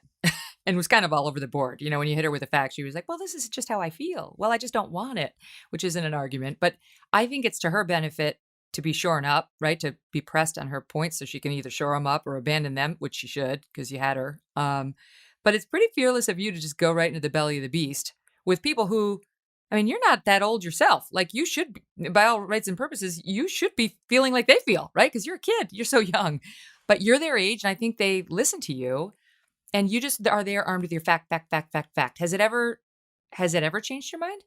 Changed my mind. No, I've changed a lot, and I've changed a lot of other people's minds. I should clarify Hers, too. We don't. hers included. Yeah, it happens quite a bit. We had one woman, or young lady, who was pro-abortion, and told me that she had had an abortion, why she thought it was right. She talked about why she didn't think it was wrong, and then later she talked about how she was a Christian. She believed in God, and I ended it with saying, "And listen, I understand why you feel that way and how difficult it must have been." But I also will tell you with confidence that you're going to see your baby's face in heaven one day. She came back on the show a week later and said that she had entirely changed her opinion and she's become a pro-life activist. These conversations, we've Wow. also done them on the street. We've also had professors come up just recently when we did the one about Charlottesville, the very fine people. There was a professor from Brookhaven, a professor of political science, who actually didn't know Donald Trump's tax policy. So the whole idea of Change My Mind is it's not a debate. I've had Naomi Wolf on the show, and we've had some pretty big name leftist intellectuals, so it becomes harder and harder to get them to actually come on the show for a debate. And I'm very clear, like, hey, listen, I have an opposing point of view. Change My Mind really was sort of spawned in, I hate to say this, but the anti-Fox News, where my friend and I were sitting going, you know what, why? We were just talking about politics. And I said, why can't this be there? Why can't this be on air? Oh, because you have commercial breaks and people have to get in, they have to score points, right? And they try and hit a gotcha. And then we go to a reverse mortgage with Tom Selleck. It's not his first rodeo. And I just said, what if we just let people talk? And these are also very different conversations when you're having people who aren't political pundits rationalize their position. These are not people who are coming in to make sure that they don't lose, so that they still have a contributorship status or they still have some kind of senior fellow status at a think tank. So a criticism that I have heard people say is, well, why do you go to college campuses? Well, half of them have not been on college campuses. They've been randomly on the street. We've done them with professors. And that's very different from the actual formal debates we've hosted on our show. And I would love to do more debates, actually. We've tried to do a Change My Mind Professor edition or host formal debates on college campuses, and no professors will do it. No professors Really? will do it. Yeah, they won't do Come it. on. No, yeah, we've said now. Obviously, I'm not going to debate a professor who's, for example, like a geologist on. I'll go in and go, I don't know, sedimentary, igneous. No, but a social studies professor or a political science professor, where we would like to do it. And yeah, we haven't had Gender any luck. studies. That'd be Gender fun. studies. Then send anyone you want. Just don't send anybody you want back. That's what I will do it with Noam Chomsky tomorrow on the stage, because I think his ideas are silly, and I wouldn't expect to score points or win. But Change My Mind is very different. It is more so designed to be a tool for people in the real world to be able to have these conversations with people at a dinner table, at a park, maybe at a business function. And sometimes, they don't always go well. They get heated. We have people come in and they, whip stuff at us or they break the table. But for the most part, they're pretty productive. And so I hope people recognize that it's by design, that it's different. And Now, how do you get over the, I don't know how to put this, but sort of the instinct to claim offense, to claim that they've been victimized by you. When you go to these third rail places, it is, whether intended to be or not, it is provocative. And I know you got some of that blowback when you did there's no such thing as rape culture. And right. Some of the women and even some of the guys who came over were like, this is bull. I know people have been raped, or a woman said, I have been raped, and I don't, Right. and I have several friends who have been. In those moments, are you feeling like, I'm uncomfortable, or what is that? How does that feel? No, you know why? Because I'm not in the business of ascribing intent, so I take their arguments at face value. And I will tell you, though, from my point of view, it comes from a place of empathy. And when someone says I've been raped, I'll say, oh my gosh, I can't. That's horrible. That's horrible. I can't believe that happened to you. And I want to talk with them and I want to console them. But that doesn't mean that we have a rape culture here in the United States. And so that's where it comes from. I don't feel guilty if I'm not going out there to insult people. When I say rape culture in the United States is a myth, I mean rape culture is a myth. And if you think I'm wrong, you are free to change my mind. When I say that Donald Trump is the best president of the modern American era, I mean it. When I say that Donald Trump isn't racist, or when I say I can't, the Second Amendment, I'm pro. One of them is just I'm pro Second Amendment, or I'm pro life. I mean it. And it's not me going out there to try and just piss you off. Um, you're welcome to change my mind. And the idea is we don't learn the Socratic method. Oh, no. Now that's considered insensitive. They're actually objecting to that in some universities now. That's what we used in law school. I mean, they walk you down the path of your own logic until you slam, head first into the brick wall of logic and realize you've failed. And then, like a mouse in a maze, you have to back up and try another lane. And then finally, at the end, you get the cheese if you're smart enough to figure it out. But that's how you learn logical reasoning. It's insane to me that they're trying to get rid of the Socratic method because the snowflakes, it makes them feel bad when they hit the wall. Well, to try harder. I know. We'll upload one. I did this video where I was asking people about the Charlottesville, fine people on both sides, and none of them had heard that Donald Trump condemned neo-Nazis and white supremacists. When I showed them that clip, they said, well, it still doesn't change my mind. But there was a professor there who was waiting when I was interviewing people on the street. And this is getting harder to do, Megyn, probably like you've experienced this because people recognize me. I don't quite have the financial cushion that you do or the ability to have security. Like, what am I going to do? Hide behind my basketball hoop in my above ground pool? But I go out there, I have a bulletproof vest a lot of the time, and I'm recognized Oh, a lot. wow. So it's hard for me to do this. But there was a professor who was waiting. So he'd watch me interview other people. I think it was my audio guy here. Was it Brookhaven, something like that? Some school. It was a community college in Texas, a well-regarded community college, and he was a professor of politics. So he'd been waiting, watching me interview other people. And I really didn't want to interview him because I wasn't looking to get into an argument. I was looking to see if people had actually heard the entire context of the Donald Trump clip. But I said, okay, come on up. Professor of politics. And he said, I think that Donald Trump is bad in everything that he's done. I said, really? What bothers you most about Donald Trump? This is a professor in politics. He goes, well, he hasn't really helped the Kurds there in Turkey. I said, oh, okay. So what would you like him to do? Well, he needs to support them more. I said, okay, I understand that. That's a valid position to hold. So were you, I guess you were supportive of George W. Bush in Iraq? No. He's a professor of politics now. I said, wasn't there something about like biochemical gassing or the Kurds and Saddam Hussein? He goes, yeah, but I wouldn't, that we shouldn't have been there to destabilize it. I said, okay, so you were against doing anything there helping the Kurds, but today you think that we should. He said, yeah. I said, okay, well, listen, that's a position you can hold. I don't know that I necessarily agree with you. Then I said, what about tax policy? He didn't know about tax policy. Again, this is a guy who's a professor of politics. He said, I don't think he's done a damn thing for the middle class. I said, what about the fact that the average household wage has gone up? Lowest number that you'll hear cited, $4,000 up to $5,000 in the 3.5 years. He goes, well, I didn't know that. I said that the average American pays $1,600 to $1,800 less in taxes. He goes, well, I didn't know that. And I said, okay, let's assume that what I'm telling you right now, and it's 3.5% unemployment, lowest unemployment of Black Americans ever. I said, let's assume that everything right now I'm telling you is true, that I'm not lying. What would you say to that? And he goes, well, those would be some good points. And I don't know what happened when he went home. And I don't know how he moderates debates in his political science class with his students, but that's scary. And these are the people who are teaching our kids. And I'm no genius. I'm not the sharpest tool in the shed.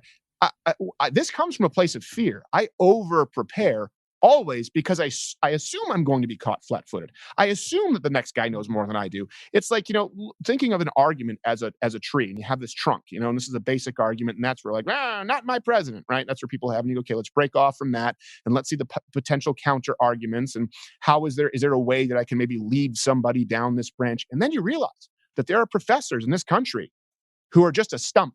Mm-hmm. Well, and lawmakers too. That's one of the scarier things, I think. I mean, it's bad enough to have them in academia, but I think for a long time, people revered U.S. senator. You got to have your stuff together to be a U.S. senator. And then you find out, oh my God, so wrong, so wrong. And now, having spent all these years in news, having met so many lawmakers, some are great, some are dumb as a rock, box of rocks, the boxies everywhere, congressional boxy. And it scares me. And it's what really got me thinking several years ago about how these guys are not the answer. They are not the path forward. Every once in a while, you get somebody who's really smart, or at least a deep thinker, somebody who really wants to problem solve. Like Rand Paul is somebody who I think is smart and really thinks about issues and tries to come up with innovative solutions. He may or may not be your cup of tea, but you can't say he's not a thinker. So this is a good example. I make fun of Rand Paul a lot, but he's been on the show a lot. He's so in the election, the 2016, the primaries, I just called him toilet brush head because I find his head looks like a toilet brush, those white toilet brushes. And he came back. It's a recurring relationship all the time. I just try and be straightforward with it. Same thing with Ted Cruz. I made fun of Ted Cruz. John Kasich probably will never be on the show. I've been brutal with him. But no, I appreciate Rand Paul. I agree with you. I think he's one of the good ones. I think he's a guy who can't be bought or sold. And we don't have to this to an hour. We're having a good time here, and I know I've been interrupting you. I apologize with my mansplaining, but I'm always No, interested as to your. stop it. Well, hey, can I ask you a Good, question? because I don't want to let you go. Yeah, go ahead. Okay. I'm trying to think, and you're the lawyer, so you tell me if we get into legal hot water. Do you remember at Fox News, so particularly it was Fox and Friends in the Morning, there was an Israeli gay wardrobe guy. Do you know Oh, who I'm wow. talking about? Do not. I only knew one wardrobe woman. Her name was Gwen Martyr, and she ran the whole show, like the whole wardrobe department. Okay, well then never mind. Never mind. I was going to say I was sexually harassed. I didn't mind it. What? What happened? I said, "Don't grab my ass anymore." That was it. But I just wondered if you knew it. But I was just saying, like, it happened. Like, guys get sexually harassed too. It happens all the time. Of But course they do. he kind of looked like the lead singer from Simple Plan. He was a nice guy though too. I actually was flattered, and we actually we talked about the IDF and Krav Maga and stuff. But he actually But he said grabbed your ass? Yeah. Like got a Yeah, he good did. handful? Yeah. Well, listen, if anyone's seen my ass, it's not hard to grab a handful. I have a huge ass. It's ridiculous. It's like I constantly look like a catcher in the ready position. Only that's me standing upright. And Hey, people are he just paying big money for that these days. You should be honored. You should be proud of it. No, I'm not proud of it, but I find it disgusting when women are actually just working their ass at the gym. I just know, like, now they've created these isolation machines so that people can just have disproportionately large butts, and that's silly. Mine develops naturally. Well, let me tell you something. Yeah, if you want to work on that, let me tell you, I went to see my dermatologist. I get like the full body mole check once a year, and they take pictures of all the moles on your body because I'm Irish, so I have moly skin. And the dermatologist actually said to me, because he's one of those cosmetic dermatologists, so he can do everything. He actually said to me, we have this machine that we can connect to your butt, and it like vigorously moves your butt cheeks and it makes them hard. It's like it's like the equivalent of like a month long of like butt squeezes and butt lifts without doing any of the exercise. You can put them on your abs, you can put them on your butt. I'm like, what are you trying to say, doc? Could you just take a picture of the mole? I'm like, let's move along. Did he say? And the thing about this machine is, it's my hands. I would imagine. It wouldn't surprise me if he did that. That just sounds like the old fitness belt. Remember they used to do, like, you'd stand and It's like that. I saw it. I have to tell you, it's tempting. Just a funny epilogue to that story. After they take the pictures of the moles, they make like a photo album for you of all your moles so that you can keep an eye on them year to year. And I'm like, okay, I guess this is what I have to do. Just make sure I don't get skin cancer. So what I didn't remember is that, again, my assistant, Abby, she opens all my mail. So it was I think I harassed her. I think I sent her naked pictures of myself. I was basically sexted my assistant, Abby. There's a place in Dallas called Cooper Clinic. The guy actually, I think, invented, I guess, the term aerobic exercise. And I do a full body scan. My dad had skin cancer. And that was actually the closest I came to like crying on air, because I found out right before going on air. My father had melanoma on his temple. Which is a really, really bad place to get it. And I remember I got called, and I had walked out of the studio, and we were starting really soon. And he said, "Hey, can you grab a couple minutes?" And my mom and him were on the phone. He said, "Just so you know, I have skin cancer, and it's okay. I'm going to go in to get it removed." And so then I thought, "Oh, okay, it's not a big deal." And then he sent a follow-up text, and it was melanoma, and it was on his temple, and it had already spread. And it was right about before we go to live, and I just started. I cried like a little bitch, and then I kind of okay, pick it up and do the show. And what we did was we did the cancer joke off, where I joked about when we referred to my father as Kim Jong-un for about 2 years, because they, where they cut the scar and they cut off his cancerous mole. He didn't have any hair growing there. And we had my dad select his favorite joke about cancer. So when people tell me that something's off limits, it's like, listen, I don't think cancer's funny. This is the way that we process and deal with this. Also, if we were still in Canada, my dad would probably be dead. They spotted it, and the only reason he wasn't in within 12 hours to get it removed was because it was, I think it was a Saturday, and then Sunday they weren't performing the procedures. I've had people with stage 4 lung cancer, relatives, an aunt actually. I've had several relatives who had serious cancer, but I had an aunt that it took her several months to get diagnosed with stage 4 lung cancer in Canada. This is within the last 5 years, mind you. And then it took her another 6 weeks to see a doctor to find out what the treatment would be for her stage 4 lung cancer, which of course spread. So when people talk about socialized healthcare in Canada, I go, well, listen, if your barometer there is free, okay. But if it's about living, well, I have a dad who's still alive because of American healthcare. You want to hear what his favorite joke was? What was skin it? cancer joke? I'm not sure I do, but yes, go ahead. A This is little what my afraid. dad. It was crowdsourced, and it was a doctor calls. So this is an old man joke. And by the way, people, I'm not played. This isn't my joke. It's my dad selected this. Guy goes into the doctor, and the doctor says, "I have some really bad news for you." He says, "Okay, hit me with it, doc." He says, "Okay, well, you have cancer. First off," he says, "Oh boy." He says, "And you have Alzheimer's." The guy pauses, intensity, and he thinks for a second. He goes, "Well, guess it could be worse. At least I don't have cancer." My dad picked that right after surgery. That's how I deal with tragedy in the family. So if people want to That's a judge good me, one. don't tell me what's off limits. We No, can I photoshopped tell you? Kim Jong Un because he had cancer in his temple.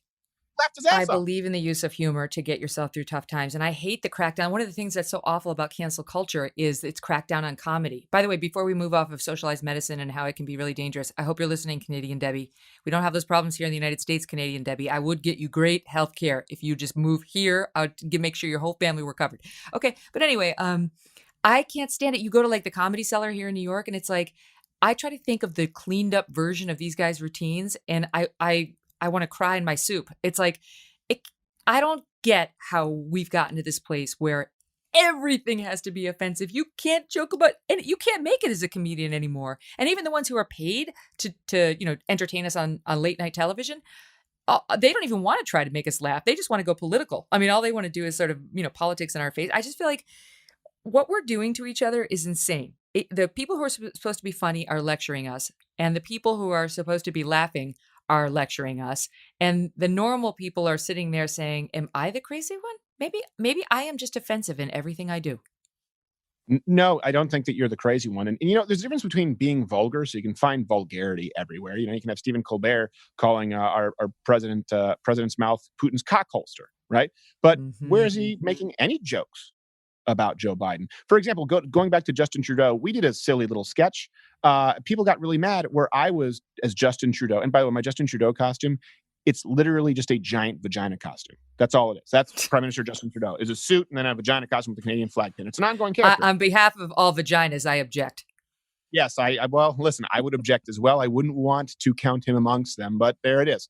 I didn't have an act. How else do you portray Justin Trudeau? It's a basic white guy. So we're like, well, people will see a big, So we did this fake sketch where I was doing a makeup tutorial. You see these things on YouTube all the time, but it was Justin Trudeau, and he was applying activated charcoal to his face.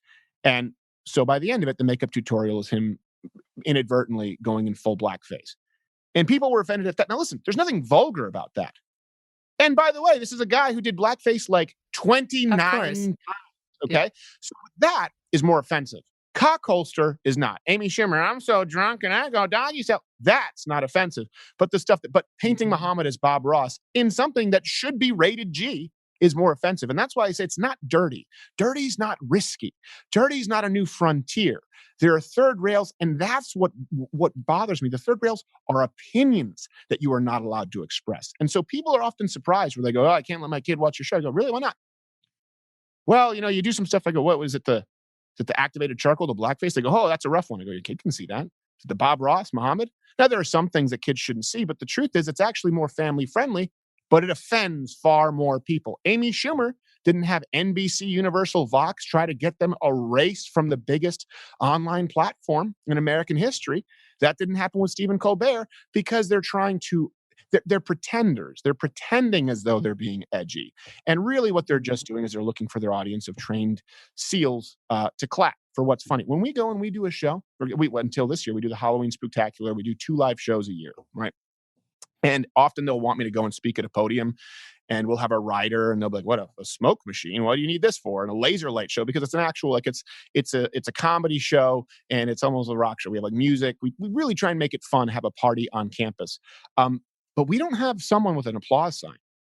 And so when people watch it live streamed, you can hear what jokes land and what jokes don't. And that's how we know it's funny. And by the way, there are people there from every ethnicity you can imagine, every walk of life, every age group, and it's a facade. I think that the old way of doing this kind of programming is dead. And I grew up on David Letterman. I recently spoke with someone at Bloomberg because I was trying to promote the event in Michigan. That's the only time I've ever done press, and he wrote in the article that like shock jock like Rush Limbaugh. I specifically told him, I said, I didn't grow up with Rush Limbaugh because we didn't have him in Canada. I said, I grew up idolizing people like David Letterman. And so I always describe my show to people. Everyone at Fox News was, they're like, oh, we need a conservative daily show. We need a conservative daily show. I said, no, we don't. We just need any show that's actually entertaining from someone who happens to be conservative. My show would be most comparable to David Letterman meets like mid-era Howard Stern meets John Stossel. That's how I would describe it to I like that. those people I admired growing up. I loved John Stossel. Stossel is he's one of my favorites. I'll give. So we know him and his wife pretty well, and they live not far from us in New York. And I'll tell you one funny story about Stossel. He, after the birth of one of my kids, he came by my desk and gave my assistant, again, Abby, all these bottles and like pacifiers and stuff. I'm like, oh, that's nice. I came out, I'm like, what's this? She goes, oh, it's from Stossel. I'm like, oh, that's sweet. So I see him later. I'm like, hey, thanks for all the baby stuff. And he's like, oh yeah, you're welcome. He's like, it's a bunch of stuff they say causes cancer, but we don't think it does. We did a segment and take care. I'm like, for God's sake. He said like you were a child, like it's a bunch of toys that some people say cause cancer. Even with that, I'm going to hand you this gift bag. He and he wasn't even going to tell me. He wasn't even going to tell me or tell Abby. Abby didn't know. I was going to give it to all my kids, like completely unknowingly. I love the guy. Great. California 45 warning that was on there on the little sticker. We just recently asked him to be on the show a few times, and you know what we got? An answer. I think it was for the election stream. No. That was it. So him. Oh, can I tell you? All right, so that reminds me of another thing. You'll go over to their house for dinner. His wife is a brilliant New York City psychiatrist. She's very successful. And the two of them together are like a comedy routine because she's very open and honest about his behavior. And he's like constantly like kind of offended. And we'll be sitting at their house for dinner. And you know how like when somebody comes over for dinner and you're kind of ready for the dinner to end and you kind of try to wind it up politely? Not Stossel. You'll be in the middle of the dinner and he'll say, I'm going upstairs and I'm going to bed now because I'm tired. Thank you for being here. That's it. He's gone. And now my husband Doug and I call it the Stossel. Like, we got Stosseled. Oh my God. Like the night's over before you had no warning. But can I tell you now, I love it. It's amazing. Oh, yeah. You can just be totally honest. Like, I'll do it in a different way. I won't really kick people out of the house, but I'll say, somebody will be like, oh, really missed you at the book club. And I'll say, I would have been there, but I didn't want to. It's very liberating. Right. Oh, it absolutely is. Yeah. And that's with most things. Most of the time, I'd rather just either be home with my wife or alone. That's it. When people like, if I had, this is what people understand. When I was sitting on our porch, like a small cottage on the lake in Michigan, where we go in the summer, and I was having a cigar and I was reading a book, I said, if I were the world's first trillionaire, this is what I'd be doing. And I think that's also what's sort of put me in this position where, listen, there's really nothing anyone can. First off, people don't have anything on me, like the whole Me Too thing. No, never. I'll tell you right now, never sexually harassed anyone in my life. Never had any kind of extramarital affair. Period. Doesn't exist. People, if you find nude pictures, probably me when I was on the road. My wife and I like to have a good time. No one has any dirt on me. There's nothing that anyone can offer me that I'll say. Well, they don't need that. They don't need that. They come after you for your segments on the air, right? That was when you got defunded. We know about this in media as Megyn, when YouTube slapped your hand and took away your ability to make money off of your YouTube show by demonetizing your show. Basically, they said, all right, you can stay on YouTube. You've gotten in trouble. You can stay on YouTube, but you can't have ads to support you, to support the show. And that was in response to, just so the viewers understand, the listeners, you had a fight with this guy, Carlos Maza of Vox, where he said he felt harassed because you had called him some derogatory words for gays. And YouTube at first said, we don't see anything problematic. And then they bowed. But he had been given it to you, had he not? Yeah. Well, don't forget Mexican. They listed Mexican as a pejorative. That was something that was listed actually in articles. And he referred to him as that, quote, gay Mexican. Okay. So keep in mind, no, it wasn't just this guy who you're mentioning, Carlos Maza. He happened to host some Vox shows, but we've criticized Vox, right? And again, we're picking a fight with someone far bigger than us. Vox, NBC Universal. That's one of the biggest media conglomerates in the world. And we would criticize their videos. In some of them, he happened to be the one delivering it. And so there were a series of videos criticizing Vox. A lot of them involved him because it kind of made him their go-to for a while. And a lot of them not. And also we made the same exact kinds of videos criticizing Samantha Bee, Trevor Noah, Stephen Colbert, Jimmy Kimmel. So it's not like it was unique. And people say, oh, there's some ad hominem. Sure. Yeah, but it wasn't targeted harassing and bullying. And so even YouTube, what happened there was even YouTube had to say, Susan Wojcicki, the CEO, and this has never happened before, said, well, we looked at the content, and the reason why is because when you look at a 15-minute video, and if I happen to toss in an aside where I make fun of the presenter, which is what I do. I mean, I think I've teased you and I've teased myself in this show, but that's not the context of this show. That's not the entirety of the content of this show.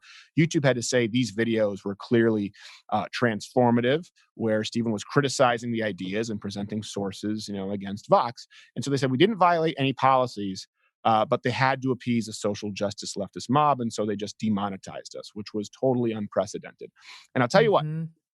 when that phone call happened, when they called me, it was some people at YouTube. I've never spoken with Susan Wojcicki, but some people at YouTube called and they were reading this prefab statement, and it sounded like they were about to say, "And we're removing your channel." And I thought I might be having a heart attack. The room started spinning.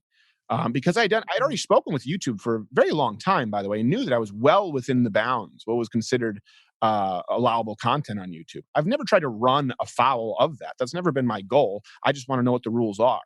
And I thought, oh no, they're going to do this because of the mob. And the room started spinning, and I started getting shortness of breath, and I had to lay back down in the bed. And they said, "So this is why we're demonetizing you." Click, and I went, "Oh, great." And then I decided I came here to a meeting with everyone, and everyone was really scared at the studio. And I employ like 15 people here. We have a full scale production studio. And I told them, hey, listen, is this going to put a dent? Sure. But the bulk of our revenue comes from people who join Mug Club. It's our paying subscription service. After that, Yeah. it would be sponsors. And then down the list would be YouTube. I said, so listen, I might take a haircut. Fine. You guys are fine. No one is out a job. Here's what we're going to do. And I wrote that 16-minute apology video of which just included every offensive thing that I've ever said. And we actually wrote new ones. And we released it. It was, I'm sorry for... You and it was added new offensive things yeah, to your yeah, I think apology. yes, I think I said, like, I'm sorry for, and my producer who's biracial, I said, I'm sorry for telling Quarter Black that he was not black enough to be black, not white enough to be white. The pain that you suffer never truly being accepted in either culture is far worse than any embarrassment I could inflict upon you. I'm sorry, Garrett. To Harley Davidson rider, and I just went, and people can find this, it's a 20-minute video of insulting everybody. And because I didn't go out, and I don't hate Carlos Maza. Do you know what? He tried to start a channel after that, and everyone said, you gotta do something. I said, you know what? Hey, the guy went on his own because he got fired, and I said, I wish him well. The guy's trying. Yeah. Yeah, you're not against him. I know. Well, it's like, listen, sometimes you cause it. The number of things that I have been called by various people, if I wanted to have them all canceled, I can't imagine. There'd probably be at least 200 people I'd have fired if I had the power. I just don't have any interest in it. It's not to say I like to be insulted or I like some of the names that have come my way. But I mean, and I remember just even with Trump when he was calling me a bimbo and all this other stuff that was coming out of Breitbart that began with C and all those words.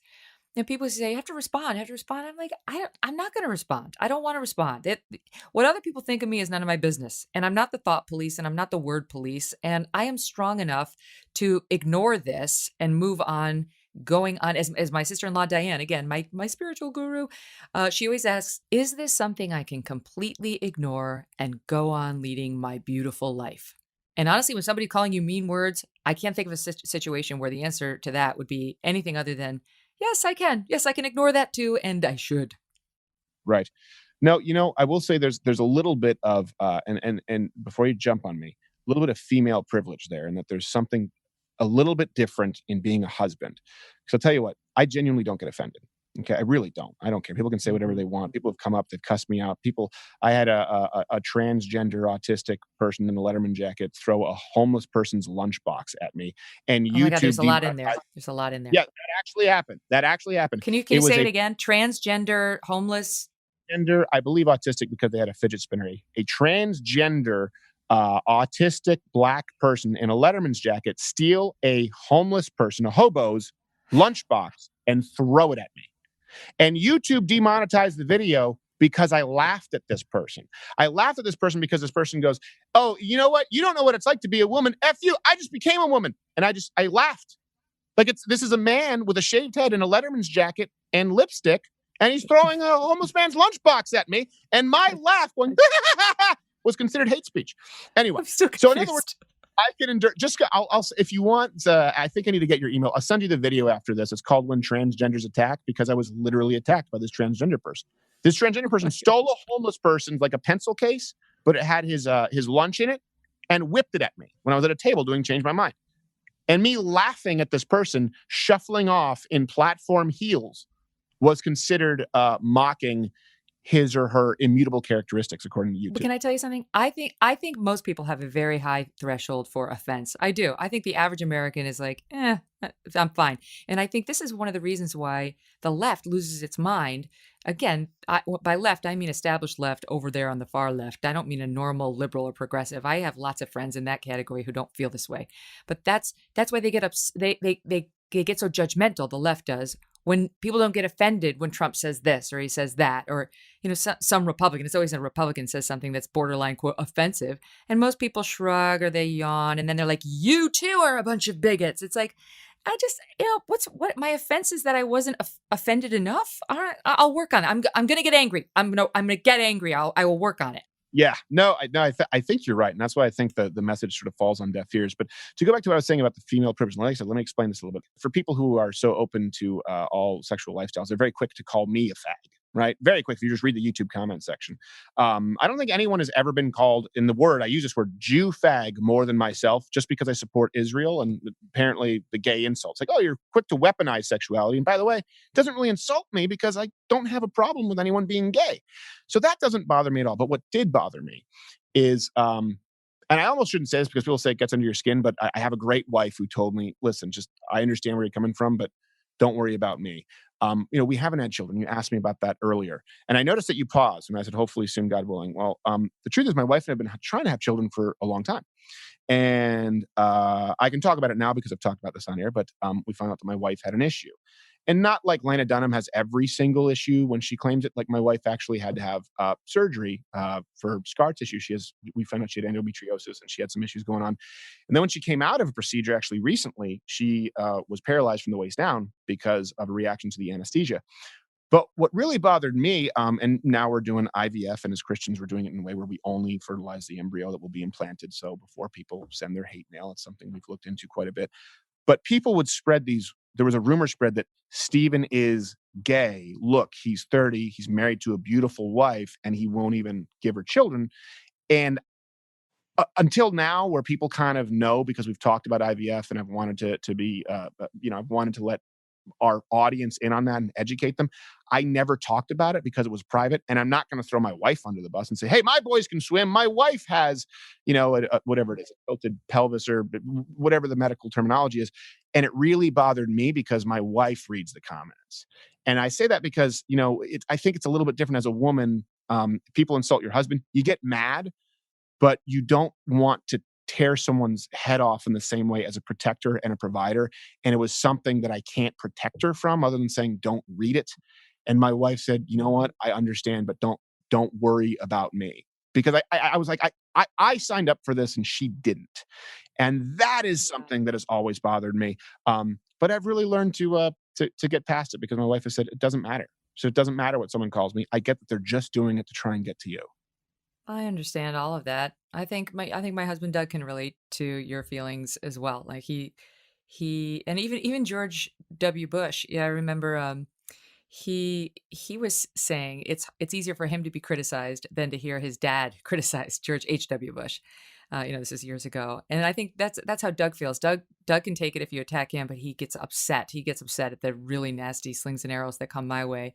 But I would say over time he's gotten used to them, and I'm sure Hillary she'll feel the same. Can I just applaud you though for 1 second, because I appreciate you talking about the infertility issue. I think too many people don't, and then it does make women feel somehow like they failed when they can't get pregnant. I mean, I went through this myself, and I've actually never talked about it publicly, but I felt too like I was a failure because you grow up. Now I know you and your wife waited to have sex until you got married, which I think is awesome. But like you didn't have this worry about getting pregnant prior to wedlock.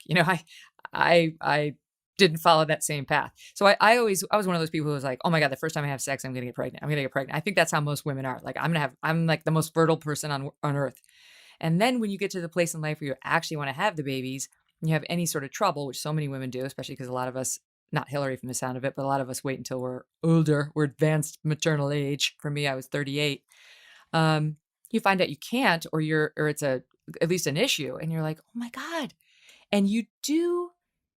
I felt like I was failing, like my body was failing me, like I was failing as a woman. And then I would go through a number of things where it wasn't me telling myself I had failed. It was like the feminist crowd. It was like womanista.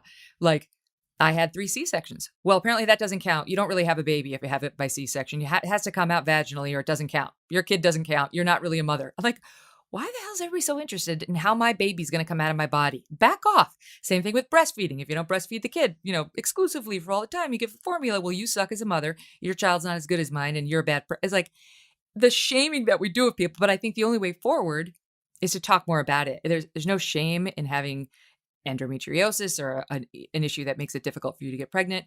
And I just feel like hopefully you guys have a good doctor, but I feel like while this period of like trying feels interminable, once you have the baby, it's totally forgotten. It's completely forgotten, and then also completely joyful.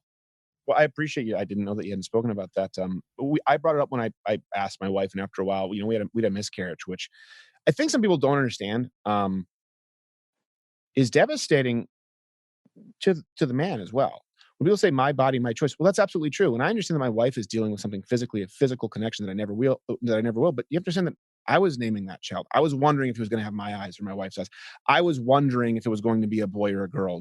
These were things like this is something that affects both people, and that's important. It doesn't mean that I experience everything that my wife does, but it does mean that we need to acknowledge and experience together and talk about it together so that we can heal from it together. And I will say, coming from the Christian perspective, I think it's important to tell people, especially young women, like, listen, you don't have a window forever. That is true, and you don't even know if you're going to be able to get pregnant. So that is true. And we also shouldn't be telling women like, oh, well, why don't you have a baby yet? Because there could be a bunch of reasons as to why they don't. And it doesn't mean that they're a screeching feminazi who, believe in overpopulation. And so both things can be true at the same time. And that's really the only reason I ever spoke about it and felt compelled to be authentic. And of course, I had to make sure that my wife was okay with it, just because I think it's something that a lot of people suffer through alone, and they don't have to. And I know how self-righteous it, like celebrities, like, you are not alone, and that happens anytime some celebrity ends up committing suicide with depression, and so people come out, and all of a sudden everyone has depression. That's why I've talked about depression a lot on my show. And I talk about it when there's no story in the news about depression, because I say I have no reason to bring this up. I have nothing to gain. There isn't a Heath Ledger situation, but this is something that I've suffered with, and this is something that you can get past. And it's not this idea that, oh, you don't know what it's like. It's like, no, I know exactly what it's like. I know exactly what it's like to struggle with depression. And guess what? You can get over it, and you can beat it, and you shouldn't let it define you. But a lot of these people on the left who say, don't let it define, don't let it define you. The stutter with Joe Biden, right? He's like, it is not something that defines you. And then they tried to use it to define him, to make him completely impermeable to any sort of insult. It's like, well, no, hold on a second, Joe. You can't use it as a sword and a shield. Right. It's like, it's not your stutter. It's the fact that you said you met the Pope when you didn't. That's not a stutter. It's the fact that you made up stories about people you've never met, at times they never occurred, in places that don't even exist, Joe. So I bring this up because, hey, it's just a small part of me that I've struggled with. I've talked about mental health before and depression, and this is and I just try and be open. Do you think that that's related to you being so funny? The old joke about the sad clown. But I know a fair amount of comedians, and I do think there's a strain of depression in a lot of them. But I think it's the flop to a great flip. It's like you get this great ability. I don't know if it's nerves, like you said you have at the top of your show, but there's something in you that makes you quicker and more clever than the average person. Maybe it's a defense mechanism, from your discomfort. And maybe part of that's driven by depression, or I don't know, just some sort of struggle. I don't know. When I look at you, and I look at a lot of the comedians I know who can be sadder, who can be a little bit more sad than the average Joe, I think it's all part of the same thing. Yeah, I think it is. I think people who tend to go into, the number one fear is public speaking. I think that they're wired a little bit differently. So I don't know. I don't have an answer necessarily. I also know people who are depressed and are wildly unfunny. So obviously the rule isn't true for everybody. I was like, no, no, no, you're Just just depressed. miserable. And I don't want to hear from. Go be depressed by yourself. Okay, we get it. You have a tie that spins. Shut up. What did you do? How do you manage it? With depression, well, Yeah. listen, being I will say this, and I've talked about this before. If not for my faith, and listen, I know I have a potty mouth sometimes. And I'm not a perfect example of a Christian. If I weren't a Christian, I definitely would probably have killed myself. Mm. So that's something understanding when people say like, "Oh, are you saying that you're only doing this because God is watching?" I'm not saying that's why you do everything, but pretty much, yeah. I think that's a guardrail. I Mhm. think that as someone who has suffered with depression, and a big part of depression is this, this meaninglessness that people, and understanding, no, there is meaning, and having seen a rhyme and a reason to my life, and knowing that I can't see what's around the bend, and only God does. And listen, there's also medication that enters in the equation for me. Really, more so is speaking with a professional. And what I did find was this wonderful woman who's more of an executive psychologist, so someone who works with like high level athletes, someone who works with executives of successful companies. Because I tell you what, one time I went into a shrink. This is a true story. I went in and I said, "What are what are your big problems?" And I said, "Well, I'm just really stressed and I'm kind of tired." And he said, "Why do you think you're so tired?" I said, it's just one of those things. I can't make a mistake because I have millions of people watching me. And, there's a security issue in the back of my mind because people want to kill me. And I know that this psychologist thought I was delusional. Paranoid Mhm. delusion, thinks millions of people are watching him. I said, no, no, no, no. I have a show where we have tens of millions of people. And I'm actually on the ISIS kill list. Put me in a padded room. So sometimes what we do, Megan, is and I don't mean that this is certainly not an elitist thing, but just our job is very different. I mean, most people who work a job, they have to perform for their boss. We have to perform for everybody else. And really, the people who would have the most in common with that would probably be bosses themselves, because they have to perform to make sure that all of their employees are paid, and professional athletes who have to perform for big crowds of people. And there's a reason that it's a different kind of psychotherapy that helps those kinds of people. So yeah, for me, it's been invaluable, and I think it's really helped improve my quality of life. But yeah, without the true north, without my faith, and when I say that, I mean faith. I'm a Christian. Jesus Christ, that's what it is. I know people are not spiritual, like people say. I know that I would be a lot worse off. Mhm. Well, I appreciate that. I can relate to it too. I mean, I've definitely had a rough 5 years. I'm losing track. There's been a lot. Things get crazy when you get well known, that's for sure. And I have been a religious therapy attender for a long time. In fact, we mentioned Stossel's wife, who is a psychiatrist. She's the one who recommended the therapist to me here in New York. It was like 10 years ago. And I've been Oh seeing the wow. same guy ever since. And it's not like he solves your problems. It doesn't solve your problems. You just feel better. I've always been an avid journal keeper, and this is a Hmm. sad truth. I've stopped keeping a journal since I've become well known. I'm just afraid. I'm afraid someone's going to find my journals and use them against me. It's sad. It's a real loss for me. I've been keeping them since I was a little girl. So that's what with Brett Kavanaugh. Who keeps a journal forever? See, They it made read it. perfect sense to me. I was like, oh my God, Brett, he's my brother from another mother. I do the same. I could also produce my diaries from the time I was 15. Um, Right. but the therapist kind of replaces that, like now I can just talk to him. And it's the one relationship you have in your life where like you just get to do all the talking. It can be all about yourself, and the other person needs nothing from you. They're only there to say, well, I guess I also have that relationship with I also have that relationship with you, Abby. But so I have those two. Well, my therapist is a little different. She does talk back, and that's what I like about her. She's very practical. Like I went to other therapists who, okay, how do you feel? And tell me about your mother. Being an executive psychologist, she goes right away. She goes, okay, how much are you sleeping? I'm like, at that point, maybe like 4 hours. Okay, we need to fix that. She goes, okay, how much time are you taking for rest? And she would say, she goes, listen, what I do is very different. Most people who go to psychologists, they need to get off their ass and do something. That's just, and that's most people. So the people who come in here, they need to be coached on how to pull it back a little bit. They need to be coached on balancing their life a little bit. They need to be coached on relaxing a little bit more. And that's kind of what she specializes in. And if she thinks, and if I'm being lazy, don't get me wrong, she'll kick my ass, but she will actually lay out a plan and go, okay, here's what I want you to do. For example, what would happen before the show, I would be doing so many things, and I'd be, signing contracts, or what I would have to do, sign merchandise, and then I would have to get off a phone call, and I'd sit down, boom, to the show. She said, here's what you're going to do. You are going to take 10 minutes before the show, and you're going to go alone in your office and put on noise canceling headphones, and you're going to breathe. And then when you leave, you're going to take 5 minutes after the show, just 5 minutes after an hour, after a 2-hour show. You're just going to be by yourself. Because what would happen is I walk out the door and people are going, hey, we have this request, and hey, we need to get to this shoot. Hey, we're bringing the sand in for the Saving Private Ryan parody. Hey, we need a permit to go do Change Your Mind. Hey, here's your bulletproof vest when we're doing this. You know what I mean? But it happens while I'm walking out of the studio. And I will say I have a great team of people here now who actually care about my well-being. That hasn't always been the case.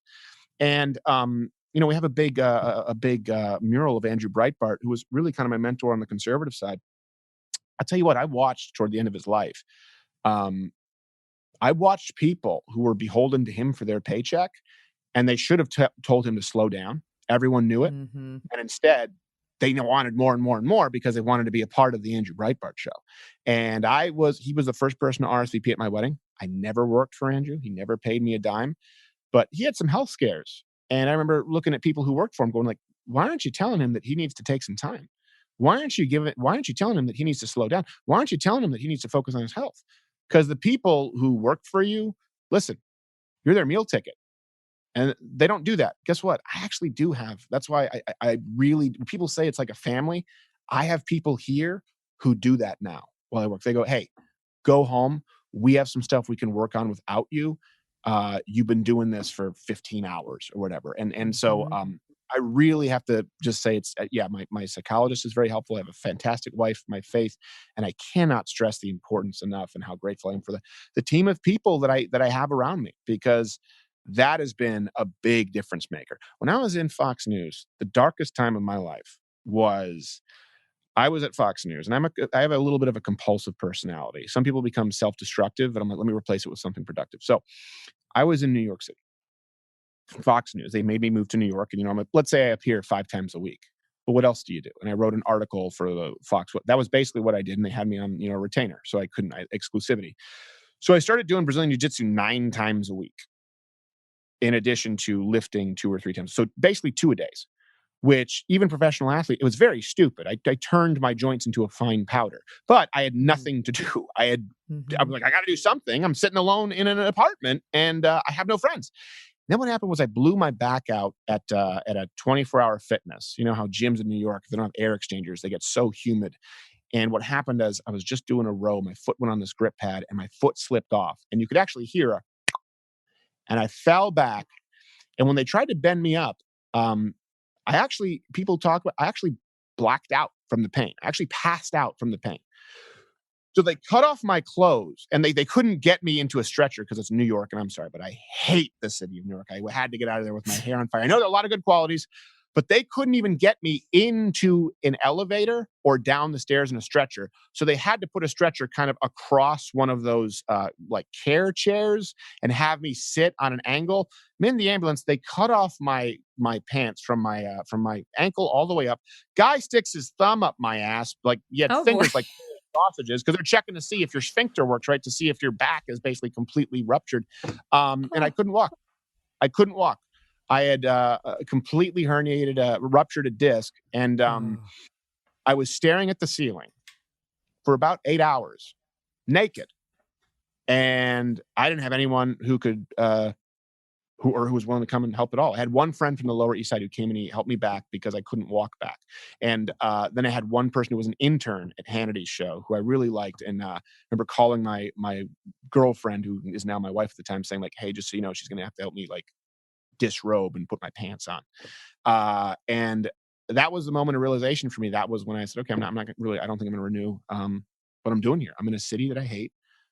I have no friends. It's very clear these people, like, sure, they want to go to Langen's and have a couple of drinks, but they're not going to. I stared at the ceiling for 8 hours, unable to move my legs.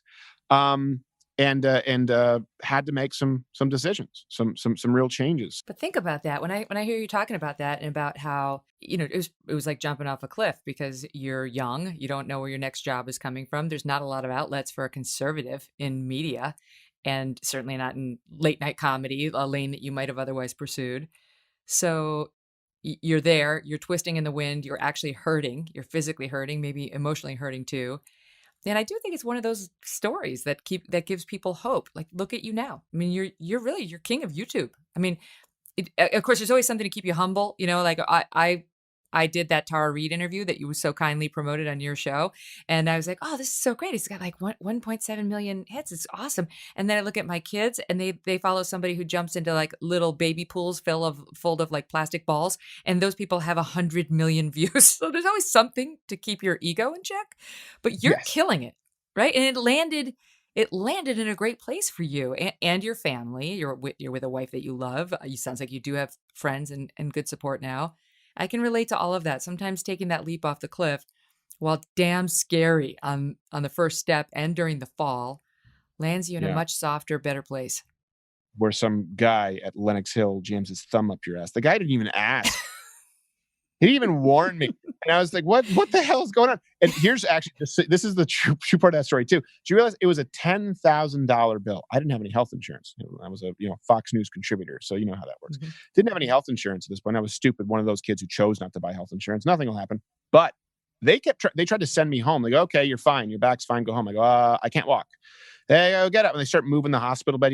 I'm prone. And they start lifting it, and I start screaming. They go, okay. They go, we're going to work closely over here. All right, we'll come back. So they come back on the hour every hour and lift it up one more notch. And I scream every single time because I can't move my back. My friend had to wheel me home.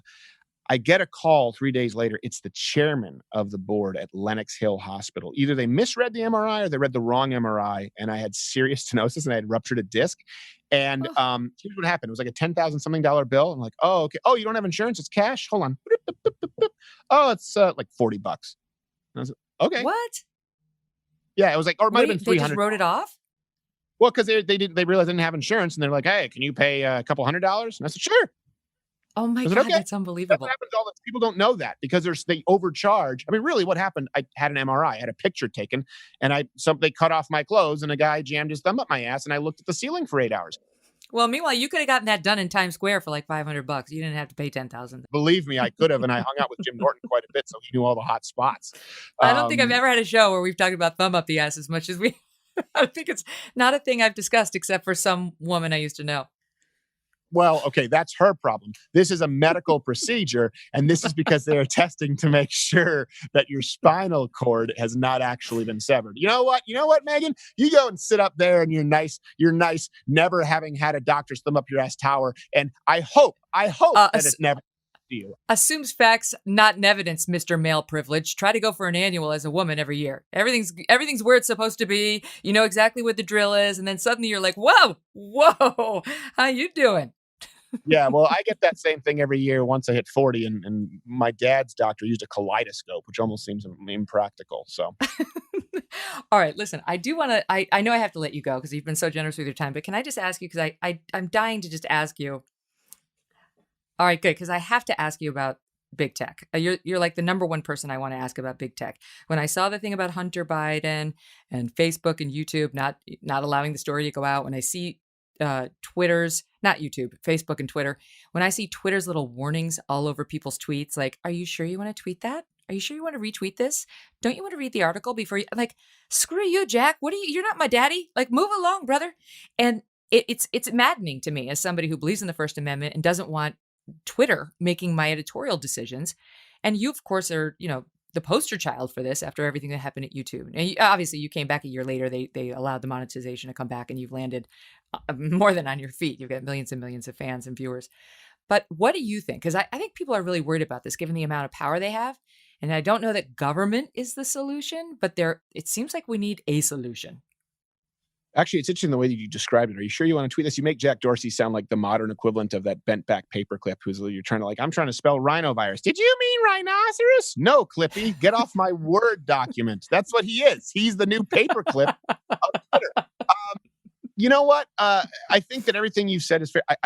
And I will tell you this: Donald Trump has changed my views on some things. I used to be far more libertarian, and now I understand that there are some things where you do need the government to step in because there are powers that be that are more powerful, and especially now that can infringe upon your rights in a more invasive way. Like I said, big tech, they're more powerful when you combine them than really in many ways the American government. Here's my position on it. And I've always maintained this, and same thing with YouTube. And I think that's why I'm in a different position than a lot of people who, well, first off, I get litigious when I know I'm right. It's not just, oh, you're censoring. It's aim, ready, fire. I measure twice and I cut once and I make sure that I'm in the right. So that's the first thing that I have done. That's what my experience, I think, has been a little bit different. A lot of other people don't have $500,000 they just put into their budget for having lawyers on retainer. I saw it from the very get-go. I said, I'm going to have to keep receipts for everything. And a lot of people were careless. As it relates to big tech, listen, the 230 protections, this is something we've been talking about for a long time. YouTube can make their rules and they can ban anyone they want.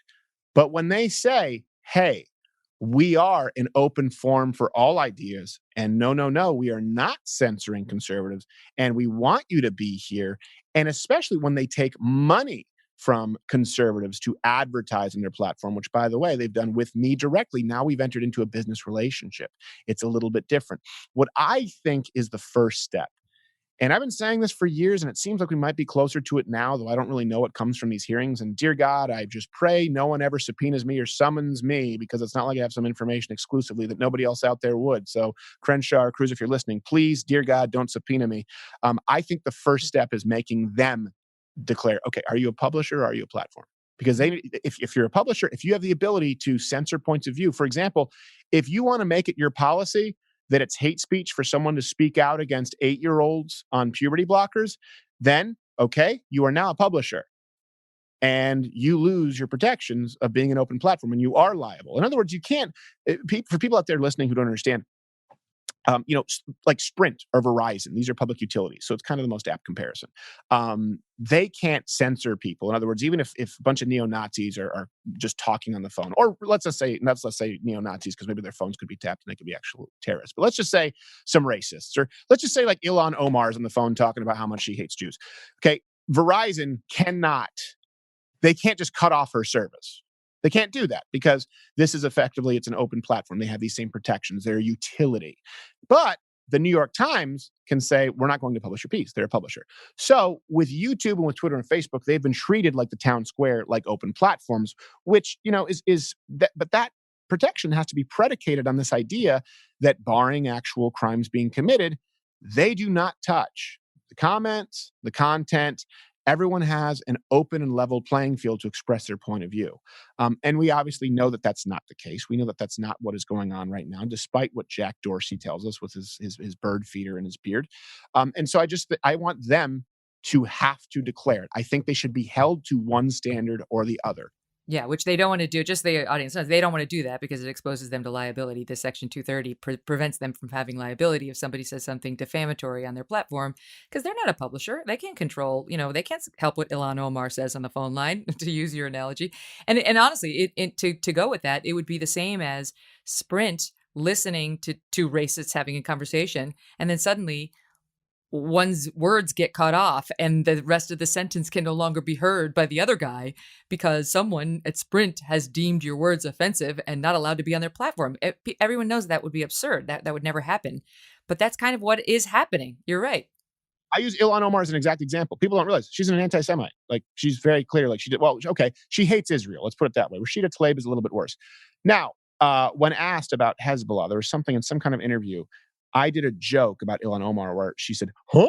Hezbollah? I said, ooh, she's talking like Rafiki? Hezbollah? And it was like a Disney character. And that was, maybe borderline, because I'm doing an impression of Ilhan Omar. What about the fact that she was saying she basically doesn't like Jews? So in other words, if YouTube is going to allow Ilhan Omar to go up there and say that Israel doesn't have the right to exist, but then they decide that even with the search algorithms, if you search Steven Crowder, Ilhan Omar, it doesn't show up, they are now effectively acting like a publisher. This happened on YouTube. And your stuff about the gender is dead on too. We just talked to Abigail Schreier not long ago, and we were looking into this before the interview. They really will censor you if you put anything out there that challenges these notions that are being pushed, that maybe we should pause a bit before we allow our our minor children under the age of 18 to just run off campus and go get themselves some testosterone without telling their parents. Stuff like that is being censored and stopped from circulation. Even stuff about Abigail's book. Oh, and what about the billboard, right? We saw that it's beyond tech now. Some parents bought a billboard using GoFundMe money to call attention. They said puberty is not a medical condition. In other words, you don't need to treat it. When your kid goes through puberty, you don't need to stop it with hormone Right. blockers. And it did pretty well. So then they got a GoFundMe to sort of get some other billboards up. And GoFundMe said, no, you can't. So it's like it keeps spreading where only the speech that they like can be protected and everybody else gets censored. They actually removed a video of mine. So this was at a town hall in Burlington, Vermont. A town hall, mind you. So it's in a single party consent state, and it's at a public town hall. And the worst part about this that it got banned is the guy who was giving this advice. It was basically advice on how to get your sex reassignment surgery paid for under like Medicare. But this doctor who was telling us, he was telling me and my producer on camera how to administer puberty blockers to our children and how to actually get it partially subsidized. His name was, I swear to you, Dr. Rex Butts. Dr. Rex Butts. Just Stop because it. of that, I'm furious that the video was removed. But it was removed, even though it was recorded at a public town hall, because it was a violation of policy. Right? That was removed. We were at a town hall and they were telling us how to get your sex reassignment surgery paid for by Medicaid, Medicare, and and they were saying in this video, yeah, you put your kid on puberty blockers, you put them on the hormones, and then if they decide that they want to they decide they want to be the gender that they were identified with then you just take them off. They're no worse off. Like, no. Actually, 90% of kids, actually 99% of kids who think they have gender dysphoria, they grow out of it. That number drops to 0 when you give them hormones. What happened to science?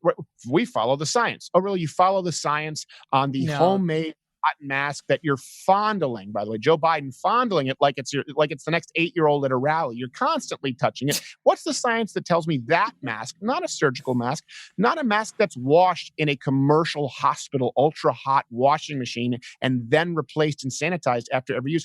Name me one scientific study that shows that it works. But I tell you what, I can show you scientific studies that show pumping men full of estrogen causes cancer. That's why. Why do you think people are eating organic? For some reason, people, right, xenoestrogens, they have a problem, and they'll pontificate on how they only drink from Nalgene or glass because of BPA in the plastic, and it mimics estrogen in the body. When injected directly into an 8-year-old's ass cheek, however, they say, well, we don't know the science yet. Yeah, we do. We do know that altering the hormones of a child going through puberty has irreparable results. We just don't know how damaging it is. And everyone in big tech has agreed that what I've just said is a violation of their policy. Yeah, has to be censored. That's what Abigail's going through. The name of her book is Irreversible Damage for a reason. I find it really scary that this is not being allowed to be circulated and discussed because, I mean, we're sort of talking facetiously in one moment about, two racists on the phone. But by the way, that there is First Amendment protection for that in the United States of America. But like this is the other end of the extreme of the spectrum where people are talking about, wait, I have real objections to what you're saying because I think it's genuinely harmful to children.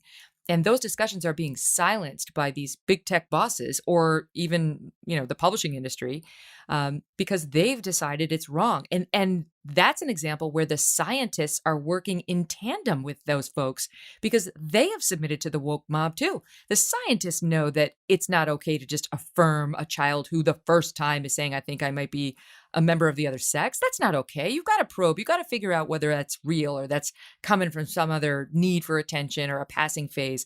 And they have submitted, they're on the knee saying, okay, I don't want to be called a transphobe. I don't want to get pushback from my colleagues in academia or otherwise. So affirm, and damned the consequences. Yeah, no, absolutely. And then Southern Poverty Law Center is this close to putting Johns Hopkins on a hate group watch because they won't perform the surgery. By the way, they did perform a lot of transitions for a while, and they realized that the results weren't any better. Yeah, there's a lot of great people on their hate group watch list. They put Ben Carson on there for a while. Oh, then Ben Carson out there. Oh my! Well, he didn't. His mom was saved by the belt buckle. That was one of those things when he talked about trying to stab his mom. I had to do a double take, and I really could have gone down a different path when I tried to stab my mother and was stopped by her belt buckle. Like, holy shit! What did you just say? Did that man just say that he tried to stab his single mother in Detroit and it was stopped by a belt buckle? This is the most insane thing I've ever heard. And he's the only guy who has like a penthouse more gaudy than Trump, or at least his house in Florida. Have you ever seen it? No. How have you seen it? Well, it went for sale, and it's like a gold-plated bathtub surrounded by marble and like little naked baby angels. And you're sitting there like, this is clearly a guy who came from an inner city single mother in Detroit, and he's a pimp. Like he decided to go all in, and I love it about him. There's so many surprises. Dr. Ben Can Carson. I tell you? So I freaking love him. We did a long profile on him when he announced for president back when I was on Fox, and that poem that he said his mother made them read. She kept it up, I think, in their house. She couldn't read, but she made them read it, and she knew it. It was by Mamie White Miller, and I actually just pulled it up. It's called "Yourself to Blame," and it explains everything that made Ben Carson, with the really tough background he had, going on to become the most respected pediatric neurosurgeon in the world, how he did it, this mindset. And this mindset, I love it. I want every kid to read it. I want my kids to read it every day. I want your kids to read it every day. I want everyone's kids to read it every day. So since we have some time, I'm going to read it. It's very short. It's yourself to blame. If things go bad for you and make you a bit ashamed, often you will find out that you have yourself to blame. Swiftly we ran to mischief, and then the bad luck came. Why do we fault others? We have ourselves to blame. Whatever happens to us, here is what we say. Had it not been for so-and-so, things wouldn't have gone that way. And if you are short of friends, I'll tell you what to do. Make an examination. You'll find the faults in you. You're the captain of your ship, so agree with the same. If you travel downward, you have yourself to blame. Love, love, love. P.S. Make sure your mother wears a large belt buckle because it comes. He said his mother stepped in the belt buckle. Those are like, you hear like World War II stories, like a ricochet from a bullet, off of like some piece of like a clasp. His mom was saved by a belt buckle. I mean, that's when people try to say, right? They did with Condoleezza Rice and Colin Powell. So, they're not black when they were black Republicans. Like, no. Well, listen, Ben Carson was raised in inner city Detroit to a single black mom. Okay, this guy was not playing for the B team by your standards of black. This guy clearly had the black American experience, and they still use the same thing. Oh God, did you see that thing the other night? It was election night, I think, or yeah. Joy Reid, once again, God, she says the most bigoted things. I'm sorry, but she does. She's out there talking about whether we can trust this Supreme Court to decide a legal challenge to the election results the right way. And she says to Rachel Maddow, would you trust Uncle Clarence to decide this legitimately? Holy shit, right? Like, Uncle Clarence? It's so racist, but she can get away with it because she's not even black. She's liberal. So they'll allow her to get away with it. You know what? I bet you if Clarence Thomas, if he could, if we had a fair press, he could be like, well, better to trust Uncle Clarence than that crazy bitch Joy Reid. And that's what he should say. I love Clarence. When I actually looked, that's what turned Andrew Breitbart conservative. And I tell everyone here in this office about Andrew Breitbart said, I don't know if you know this, he said he tuned into the Clarence Thomas hearings to watch this guy get his comeuppance, and he left saying, oh my gosh, they're going to crucify this man. It's a modern day lynching. There are still people out there who think that what Anita Hill said checked out. And here's something that's important. What we do know, obviously the thing that sort of people were, I guess they were appalled by was, the eyelash and the cocaine. He said, who put their pubic hair in my diet cocaine? How about you? But when I heard that, I'm like, I want to party with Clarence Thomas. That's funny. That's the guy who made a joke in the office. Who does that offend? How is that sexual harassment when you see a short curly hair and you're like, someone's pubes hair? I'm like, good. Okay. That seems like a guy who would be fun at a party. It wasn't Anita Hill's word against Clarence Thomas. It was Anita Hill's word against every single other woman, including women of color, who worked for Clarence Thomas. And of course, the log books and the evidence and the statements from Anita Hill's friends, which didn't check out. So that's one of those things that they still, though now, the Democrats, they still just act like Clarence Thomas is guilty. They talk that way. Oh, well, you know what he's guilty of. You know what he's guilty of. They're not mad about that. They're mad about him being a black conservative. I mean, that is the ultimate betrayal. That's why people like Candace Owens get it worse than anybody. Larry Elder, because that's the one thing you're not allowed to do is be black and a conservative, because they consider it a complete betrayal and you get called the worst things. By the way, if you have not seen Larry Elder's Uncle Tom, get it. It's on YouTube right now. You can download it for the low, low price of, I think, $17. No, I'm not getting a piece of this. I just loved it and thought it was really profound. It's like white people like to feel sorry for themselves for being called racist all the time, which if you're a Republican, undoubtedly you have. Try being a black conservative. It's like you've got no team, right? Like there's nobody to back you on these really dicey race discussions. That's changing, and I refuse to watch that film. Ever since Larry Elder shaved his mustache, I won't support any of his content. I feel the same about David Axelrod. I have to say, I miss David Axelrod's mustache. Well, that's more out of disgust because you're like, that's what's under that thing. With Larry Elder, it's hard to grow a mustache as good as he had. David Axelrod needs a mustache or there is no lip. It's just a crease. Wait, can I just take one little diversion with you for a second? Because I got to ask you while we're talking about news personalities, especially over at CNN, like Axelrod. Forgive me, it's complete non sequitur, but what did you think of the Jeffrey Toobin thing? Okay, so here's the thing. When the Jeffrey Toobin story came out, it was like, oh, there was an accident that happened and someone saw his his on webcam. And I thought, hey, you don't fire a guy for that. Like I have done hits on news, on Sky News and BBC where I was wearing underwear, but I wasn't wearing pants because underneath, my desk. So I thought, well, that's not a big deal. Till I found out the guy was actually masturbating while live on a Zoom call. And then Slate or Salon, the two run together, said, well, let's be honest. He's not, Jeffrey Toobin is not the only person who masturbates during business calls.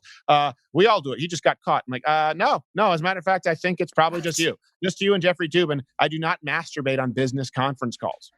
So, yeah, that's what I thought. It was amazing, though. And CNN, Brian Stelter tweeted that out. He tweeted out, you can see our full coverage of this story of Jeffrey Toobin. And I clicked the link, and it goes to CNN, and it said that Jeffrey Toobin is taking a temporary leave of absence due to personal reasons. And so I said to Brian Stelter, I said, well, I appreciate that you said our full coverage because you're letting us know that CNN's full coverage is not full coverage because that's not Here's the story. The thing I thought was the wackiest about that is in his apology, this is what he said.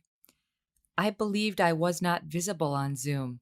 I thought no one on the Zoom call could see me. I thought I had muted the Zoom video. So he knew he was still in the middle of the Zoom call. He didn't even think it was off. He thought he had hit mute. The recklessness. This must be a guy who is doing this all day, every day. Which also means that he hasn't owned a remote control since 1992 because he doesn't know what mute means. I muted myself. Like, what did you think? You just thought they couldn't see it. Well, so what did you think the sound was on and not the video? You thought that they just, it sounded like you were playing with silly putty? Like, what did you think was happening? And meanwhile, they were in the middle at the New Yorker of like their election rehearsals, and he was playing like the guy if they had to go to the courts, what's happening in the legal proceedings. And something about that was a turn on that he felt he had to whip it out and start pleasuring himself. Like, are you kidding me? There's something wrong with him. Right. I know. Like, and this is the thing. I have a lot of grace. If Jeffrey Toobin, for example, just happened to be caught, like someone filming, this is a perfect example. I had a friend in high school. And this isn't a story that I'm necessarily proud of, but in Quebec, pornography is on television. So there was something called Bleu Nuit, and it was like between softcore and hardcore pornography, but it was well known on Quebec television, which is ironically government funded. That at 10:30 on Friday night, Bleu Nuit came on, and so it was kind of something all the boys talked about. Well, I had a friend, I won't name him, but there was this other kid who was a compulsive liar. They lived next door to each other, and I'll just call the kid D. And I remember C was the other friend. He said, "Hey guys, I caught D. I saw him in his basement. I could see him through his basement window masturbating to Bleu Nuit for like an hour and a half. What a loser, right?" And I said, hey. I said, yeah, Calvin. I said, hey, Calvin, even if it's embarrassing, what Dustin was doing is natural. You watching him for an hour and a half is not. Like, you're the creep here. It's the same thing with someone. It's just like if someone is videotaping someone and they don't know it and they're, walking around naked. If Jeffrey Toobin, like if someone hacked into his computer, I would say, no, absolutely. You don't fire the guy. No, the guy was doing a mock election scenario. He thought he muted it and he was going to town on himself like it was his job. I mean, that's like, I've been in election rehearsals. All that does is kill your sex drive. That doesn't fire it up in any way, shape, or form. And for the guy to just try to hit mute before he whipped it out and pleasured himself tells me there's something wrong with him. Because, of course, I mean, all the women out there know there isn't a woman alive who would do anything like that. But I don't even want to say that because there isn't a man alive. There are 99% of men would never do such a thing. So there's something wrong with Jeffrey Toobin. That's my final word on it. Something wrong with him. I think every man would do it just as long as if they thought the mute button worked. But my point is, he's stupid. No. Well, I think I like listening to you on the issue of sex talk, not to sound too weird, because I think, given the way you will tackle anything and you're so open and you just holds barred. This is one department in which you are more conservative, you are a man of faith, and you I'd say you're more old school in this department. I love that you and your wife waited till marriage. And I'm sure weirdly, you've gotten a lot of shit for that. Like people they've Oh actually given yeah. you a hard time. Oh yeah. Yeah. Amy Schumer really laid into me when I was on Red Eye about that a long time ago. And then things times change. Yeah, the reason I always talked about that too, and listen, the article was it a little bit snippy, sure, that I wrote it at Fox News. It was one of their most popular articles, I guess, that year, and it was just about not having sex until you're married. And the reason I wrote about it is, listen, okay, in the realm of actors, I'm like a two. Like I'm not a great looking guy. But in the realm of stand-up comedians, I do okay. Like I'm good looking enough that I could have sex if I really tried. And my wife could have sex with anyone on the planet just by saying yes. She's beautiful. So often when Christians go out and say, like, we waited, it's like, yeah, I mean, you kind of, this is the hand you were dealt. And so I wanted to be very clear in not saying like we waited. Now it was easy because we wore purity rings. No, it was one of the most difficult things that I've ever done in my life. I probably walked around with an erection for 3 years. We had to raise the furniture. It was very, very difficult, and I felt strong conviction. It was felt strong convictions. That's what it is. And I want people out there who make that decision to not feel like there's anything abnormal about it. Because anytime that happens in a show, right, they show up, someone who's saying, oh, I'm saving myself for marriage, they're secretly like the cheerleader slut, secretly, or they're some kind of a like crazy Christian serial killer. No, no, no. This is Mhm. how we did things at one point in this country. And there are a lot of statistics to support that it's the better way to go about sex. And I could just make one argument. Don't have sex before you're married. Don't get sick and die, because there are STIs out there, there are STDs, and you avoid that. But there are also issues where people we're seeing now, they get hung up with it, and there's a connection that they create with people when you're training yourself to break up by having sex with everyone you're in a relationship with. I listen, from a faith perspective, I know what my God tells me, that that's not what we're supposed to be doing. And then we now know from a psychological perspective that it can have some negative effects, particularly on teenagers who've been told to just go and have free sex, and more so for young women. Really, more so for young women told, you're liberated, go and have sex as much as you want. You know what? I've told my wife this, and she got pretty pissed at me when we first got married. She said, "Are you saying that if you could have sex with that woman, you would?" I said, "Are you talking about if I'm not a Christian and we're not married and I have no moral compass?" She goes, "Yeah, if all that's gone." I said, "Yes, absolutely." She goes, "And you wouldn't, and then you wouldn't think about it." And I said, "Nope, I could literally have sex with anyone on this." It was like The Bachelor, I think we watched. I said, "On this show, if I were not a Christian, I could have sex with any one of them. I would have no emotional connection, and I could go have lunch tomorrow." That's why uh, men can cheat, and it's wrong. We have to curb our own innate sexual desires, but that's not the same thing. I'm not saying all women. There are obviously exceptions, but generally speaking, women often feel an intimacy. Yeah, we're not mostly built like that. I know. I look at this all the time because it's like, yes, of course, men. There's thousands of years of evolution behind it, right? It's like, but we're not monkeys. We can filter out our primal desires and not act on every single one of them, men and women. But I agree with you that it's a stronger situation for men. I think they default to it more often than the women do. And then I think a lot of young women mistake physical affection for love. They think it's a connection that's beyond physical, and they're looking for that. They're looking for a connection beyond physical, but the physical is what they think it's an easy price to pay to feel loved, to feel adored, to feel, I don't know, like you matter. And I Right. struggle with that. I'll tell you, as a mom of, I've got 3 kids, 2 boys and a girl, and I would love it if they'd wait till marriage, but if they don't want to do that, no problem, no problem either. As I said, I did not. But I don't want them to feel any shame around sex. Like as a Catholic, I'm trying not to, because most of the Catholic Church will communicate shame. Right. Trying not to communicate shame. I want them, like, not to put too fine a point on it, but like I'd love for them to wait until it's responsible and they're in love and they're old enough to handle all of the stuff that comes with it. But then to be able to go to town without any shame whatsoever. And like that is a like tough needle to thread. You know what? The fact that my parents gave me the sex talk when I was 3. I got in trouble in preschool because Miss Henderson was given the whole stork business. And you know what the thing was? Her daughter was in my class, and so she had to keep the lie alive. And I was like, that's not where babies come from. Let me break it down for you in medical terminology. And that's because my parents never wanted me to think of it shamefully, but they wanted to present it in the context of marriage.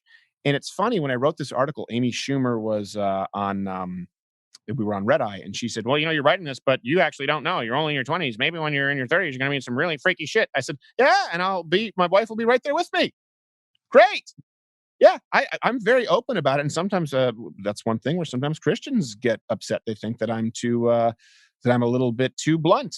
No, if you have any questions about sex, I'm totally fine answering them. And people just understand that when I talk about sex, it's in the context of marriage. The marriage bed is undefiled. Now, my issue, not my issue, but what I would say, my worry is when you say, like, if they're in love, when you're talking about your daughters, it's really easy for a guy to fake that, to lie to a girl. And so they know the only way to not fake it is like, hey, we actually is to be married. There's like, it's an actual contract. That's what I remember Amy Schumer saying, like, well, what, you're just saying, like, what, because of what, because like marriage is some kind of a contract? And I said, that's literally what it is. But can I say something on this? Let me speak to this, because I can say, my approach to it was always not like, he must love me. It was like, you don't deserve me. I'm going to be very sparing with this gift because you don't deserve it. Most of you don't deserve it. So like, that's how I always saw it. Like, no one's getting there unless they're amazing. And like, it's going to take a while for me to figure out whether they're amazing and worth it. Remember, like the Right. Seinfeld episode, is he sponge worthy? You got to be Right. sponge worthy. And I think if you have that attitude, as opposed to like, I don't know, he's got to love me. That's not really how I looked at it. It was just like, he has to be worthy. And that kept my numbers relatively low, a fact of which I am proud, and disease free. And it's nice because honestly, now, like, my husband doesn't have to walk around meeting like 50,000 former friends and colleagues thinking, you've been there too, and you as well. Okay, great. Like, I just very relieved he doesn't have to live like that. Right. But you know what? And some people give you flax and like, oh, look, Megyn Kelly thinks she's so special. Are you worth it? And you know what? Listen, first off, you're an attractive. I think you know that you're prettier than the average gal. Everyone listening knows it. So shut up. Don't act as though Megyn Kelly isn't most likely prettier than you listening. Of course she is. I readily admit it by many leagues with myself. But not all women should feel that way. Do you really deserve it? Because you know what? Guys give it out anywhere. It's like giving out those free t-shirts at a business conference that are printed on an old Yes. Hanes or Gildan and you throw in the trash anyway. Well, it's like, here, you want a t-shirt? Not really. Take a t-shirt. It's also why when you're talking about girls who feel this emotional intimacy, there's a double standard. And I'm okay, and I'm not okay with statutory rape at all of these female teachers and young men at all. Let me be really clear. But there's a double standard, and I understand it, right? I understand why there's a double standard, because a male person in a position of authority, let's say a girl is, I don't know, 14 years old, but he abuses that authority, and often the girl will have sex with them, and they believe that there's some kind of an emotional connection, and then the man will use it to manipulate a young girl, typically speaking, to do what it is that he wants, because she feels like they have a connection. You don't really see that. That's what's interesting in a lot of these cases with like a teacher having sex with a young boy. Horrible, abhorrent. I want to make sure that I'm being very clear about that. But it's not like this home ec teacher has sex with a 14-year-old, and then the 14-year-old does whatever he wants. She doesn't have the emotional manipulative control over him unless he really wants to have sex like right then. Because then if the teacher's like, hey, don't you remember I had sex with you? He's like, yeah, that was great. Bye. It's I don't different. know if I agree with that. I think that the grown-up does have the emotional manipulative control, no matter the genders. They do, but I'm talking same. Put it this way: same way, even in relationships with people who are of equal age. Boys they'll just have sex and it doesn't mean anything. Is my point. Yeah, anytime you have someone Well, who's I think older, more often than not that can be true, but there are boys who are emotionally needy. They want a connection. I mean, it's actually kind of sweet. One of the things I love to see in young love is how, boys who are like on their own and they're tough guys and they're like whatever, and then they meet a girl and they fall in love with her, and then they become super needy and they want to hold her all the time, and then you see them asleep together on the couch or on a hammock or on the beach, and it's like, oh, I love that sort of evolution of young love. But can I ask you, because since you did wait and you managed to do that, and you are a good-looking guy, so I'm sure you had opportunity. Mhm. Well, how do you do that? Like, how do I teach my sons to do that? Ooh, it's really it's tough. I think the biggest thing is just avoiding those situations. So when I was on the road doing stand up, and like I said, when you're on the road doing stand up, and you're like Hasbrook Heights, New Jersey, at the hotel Bananas or whatever it is, Um, it is like people don't like hearing this, but when you're on stage and you're in a position of power and you're in a room of a few hundred people and a few hundred people are looking at you, makes it a lot easier if you are trying to find a suitor. But I never had any women up to my hotel room. I followed the Mike Pence rule. Even over there at Fox News, there were only three people who I ever went to meals with by myself, and two of them were substantially older, and another one was well known that she had worked with someone there, and she was engaged. So you just have to avoid those situations in the first place, and then when you're in a relationship, you have to be in a relationship with someone else who is also on the same page. Because I'll tell you what, I had moments of weakness, and so did my wife. So there were some times where I was just like, "Come on," and then my wife was like, "No," and then afterwards I was like, "Well, okay, good. I'm glad that we didn't do that." And by the way, let me be really clear about this too. I was just talking with Brian Callen. When I say we didn't have my wife and I did not have sex, we did not have sex. So people think I'm being blunt. I mean, no BJs. There was no oral sex definition of is. It might have been there was some heavy petting. Okay, there's some heavy petting over that. That's it. But I I am bet there being was some tubins. there are some tubins, but I didn't do it with her on the Zoom. That was when I did it alone in the dark, and then felt ashamed of myself afterward. Not for sex, just because it's myself. There's a little something there. You're like, oh gosh, I couldn't even I'm an animal. But yeah, no, I would say avoid those situations and have a good support group. And then can I ask, because I know you wrote about it, have a good support group and avoid the situations. But when I know you wrote, like, when you finally got to the wedding night, it was like, you knew what to do, and it wasn't like fumbling, and it was all like you guys figured it out. Was it as great as you thought it was going to be? I'm actually more interested in her than you, because I'm sure it was great for you. But okay. Listen, everyone knows for a woman, obviously the first time is difficult. Here's the thing. I don't want to speak for her because it would be wrong, but I will say this. It doesn't have to be perfect the first time, just like you don't have to be perfect when you get married. That's the reason you marry the woman of your youth, because you learn together. You get better together. And what I will say, and I don't think a lot of couples can say, is, barring, like, obviously when my wife went through, surgery with endometriosis, like there's a dry spell there. Barring these unforeseen incidents or extreme circumstances, our sex life today is better than it was yesterday. And most marriages don't get to say that. So that's Yeah. something that's pretty cool. We both learned Well, and also as Christians, it's esteem your spouse first. So that's pretty cool as a guy, because basically, barring some kind of thing that is actually like seriously demeaning or causes physical harm, if I'm like, "Hey, sweetheart, I want to try this," she's like, "Well, if that makes you happy." And same thing if my wife says, "This is what I would like," I go, "Well, listen, if that's what makes you happy." Amy Schumer said we'd be into some freaky stuff in my 30s. Confirmed, Megan, and I love it. can I tell you? I will say that esteem your spouse first works. I mean, that's if I had one piece of marital advice for anybody. Um, well, it's keep the fights clean and the sex dirty. But after that, it's use your most generous lens in looking at your spouse. Like, interpret everything they do with the most generous lens, because that keeps kindness coming from you and then coming back to you, and it affects everything in your marriage in a very positive way, including sex. Like, if your partner wants to take risks with you and you're kind of pissed off at him, and you're just irritated by him, you don't want to do that, and you don't want to please him, and you're kind of just, as a woman, you're like, screw you, like, I'm not into it. But if you and he have this generous lens on, you love each other, and you connected emotionally several times during the day, everything works out a lot better for both parties. No, you're absolutely right. And the other advice that I would give to people is, work on yourself instead of trying to fix your partner. And that, by the way, that applies both to your marriage and to sex. Cut your nails, for God's sake. Just work on yourself before you try and tell them what they need to do. And also, never floss your teeth in front of your partner, ever. There are certain things you should not do in front of a person who you want to have sex with. There's no reason for them to see you doing that. No reason. Close the door when you go on the potty. Like, just do certain things that, like, if I sometimes I just say, like, I do not want to have that image in my head of the person I have sex with. I just never want to have it in there. So I think you can protect yourself with some barriers. No, no, no, no. We're gonna have to unpack this. There's a difference between taking a dump in front of your spouse without the door closed and practicing proper dental hygiene. No, there isn't. How do you like want to have sex with somebody who just had like food flying out of his mouth from the floss going in between the choppers? It's disgusting, and it makes a terrible sound, like pop pop pop pop pop. I can't even, like, I don't even, and like cutting of the toenails. I used to have an office mate. I'm not going to name who it was. It was a man. In my professional life, my husband doesn't do this, but he used to take off his shoe and sock in the office and cut his toenails in front of me. There are certain things, I don't know if I speak for all women, but I can say I don't want to see my partner do. And like, you're your man, so you're always trying to increase your odds of your wife saying yes. And why wouldn't you do these little things just to increase the odds? Well, I don't know why the way you're describing it, that you sounds like you're practicing flossing like a contact sport. So maybe that's another problem to deal with. That's not Well, how I it floss. is. It is. How do you not contact while you're having floss? You got to really get in there, and your teeth are really smushed together, and it makes weird noises, and there's food in there. I mean, like the whole goal is to get something that's stuck in there out of there, and I don't want to see that. Maybe it's a me thing.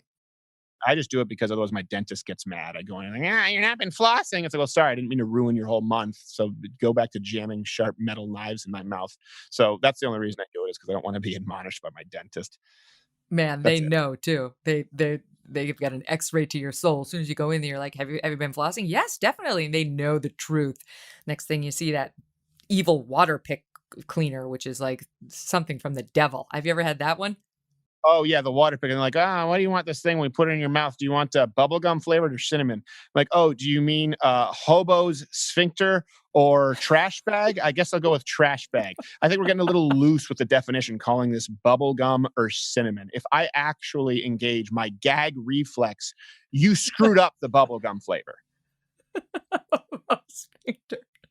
I'm gonna have to leave it at hobo sphincter. I feel like that's a good sort of spike the ball moment. All right. All right. Well, that works for me. Hey, Megan, thank you so much for having me on the show. I really do appreciate it. And you know what? I think this form works really well for you. I think you're sometimes limited by when you run television. You're actually a good conversationalist. You're a good conversationalist who actually takes an interest in people.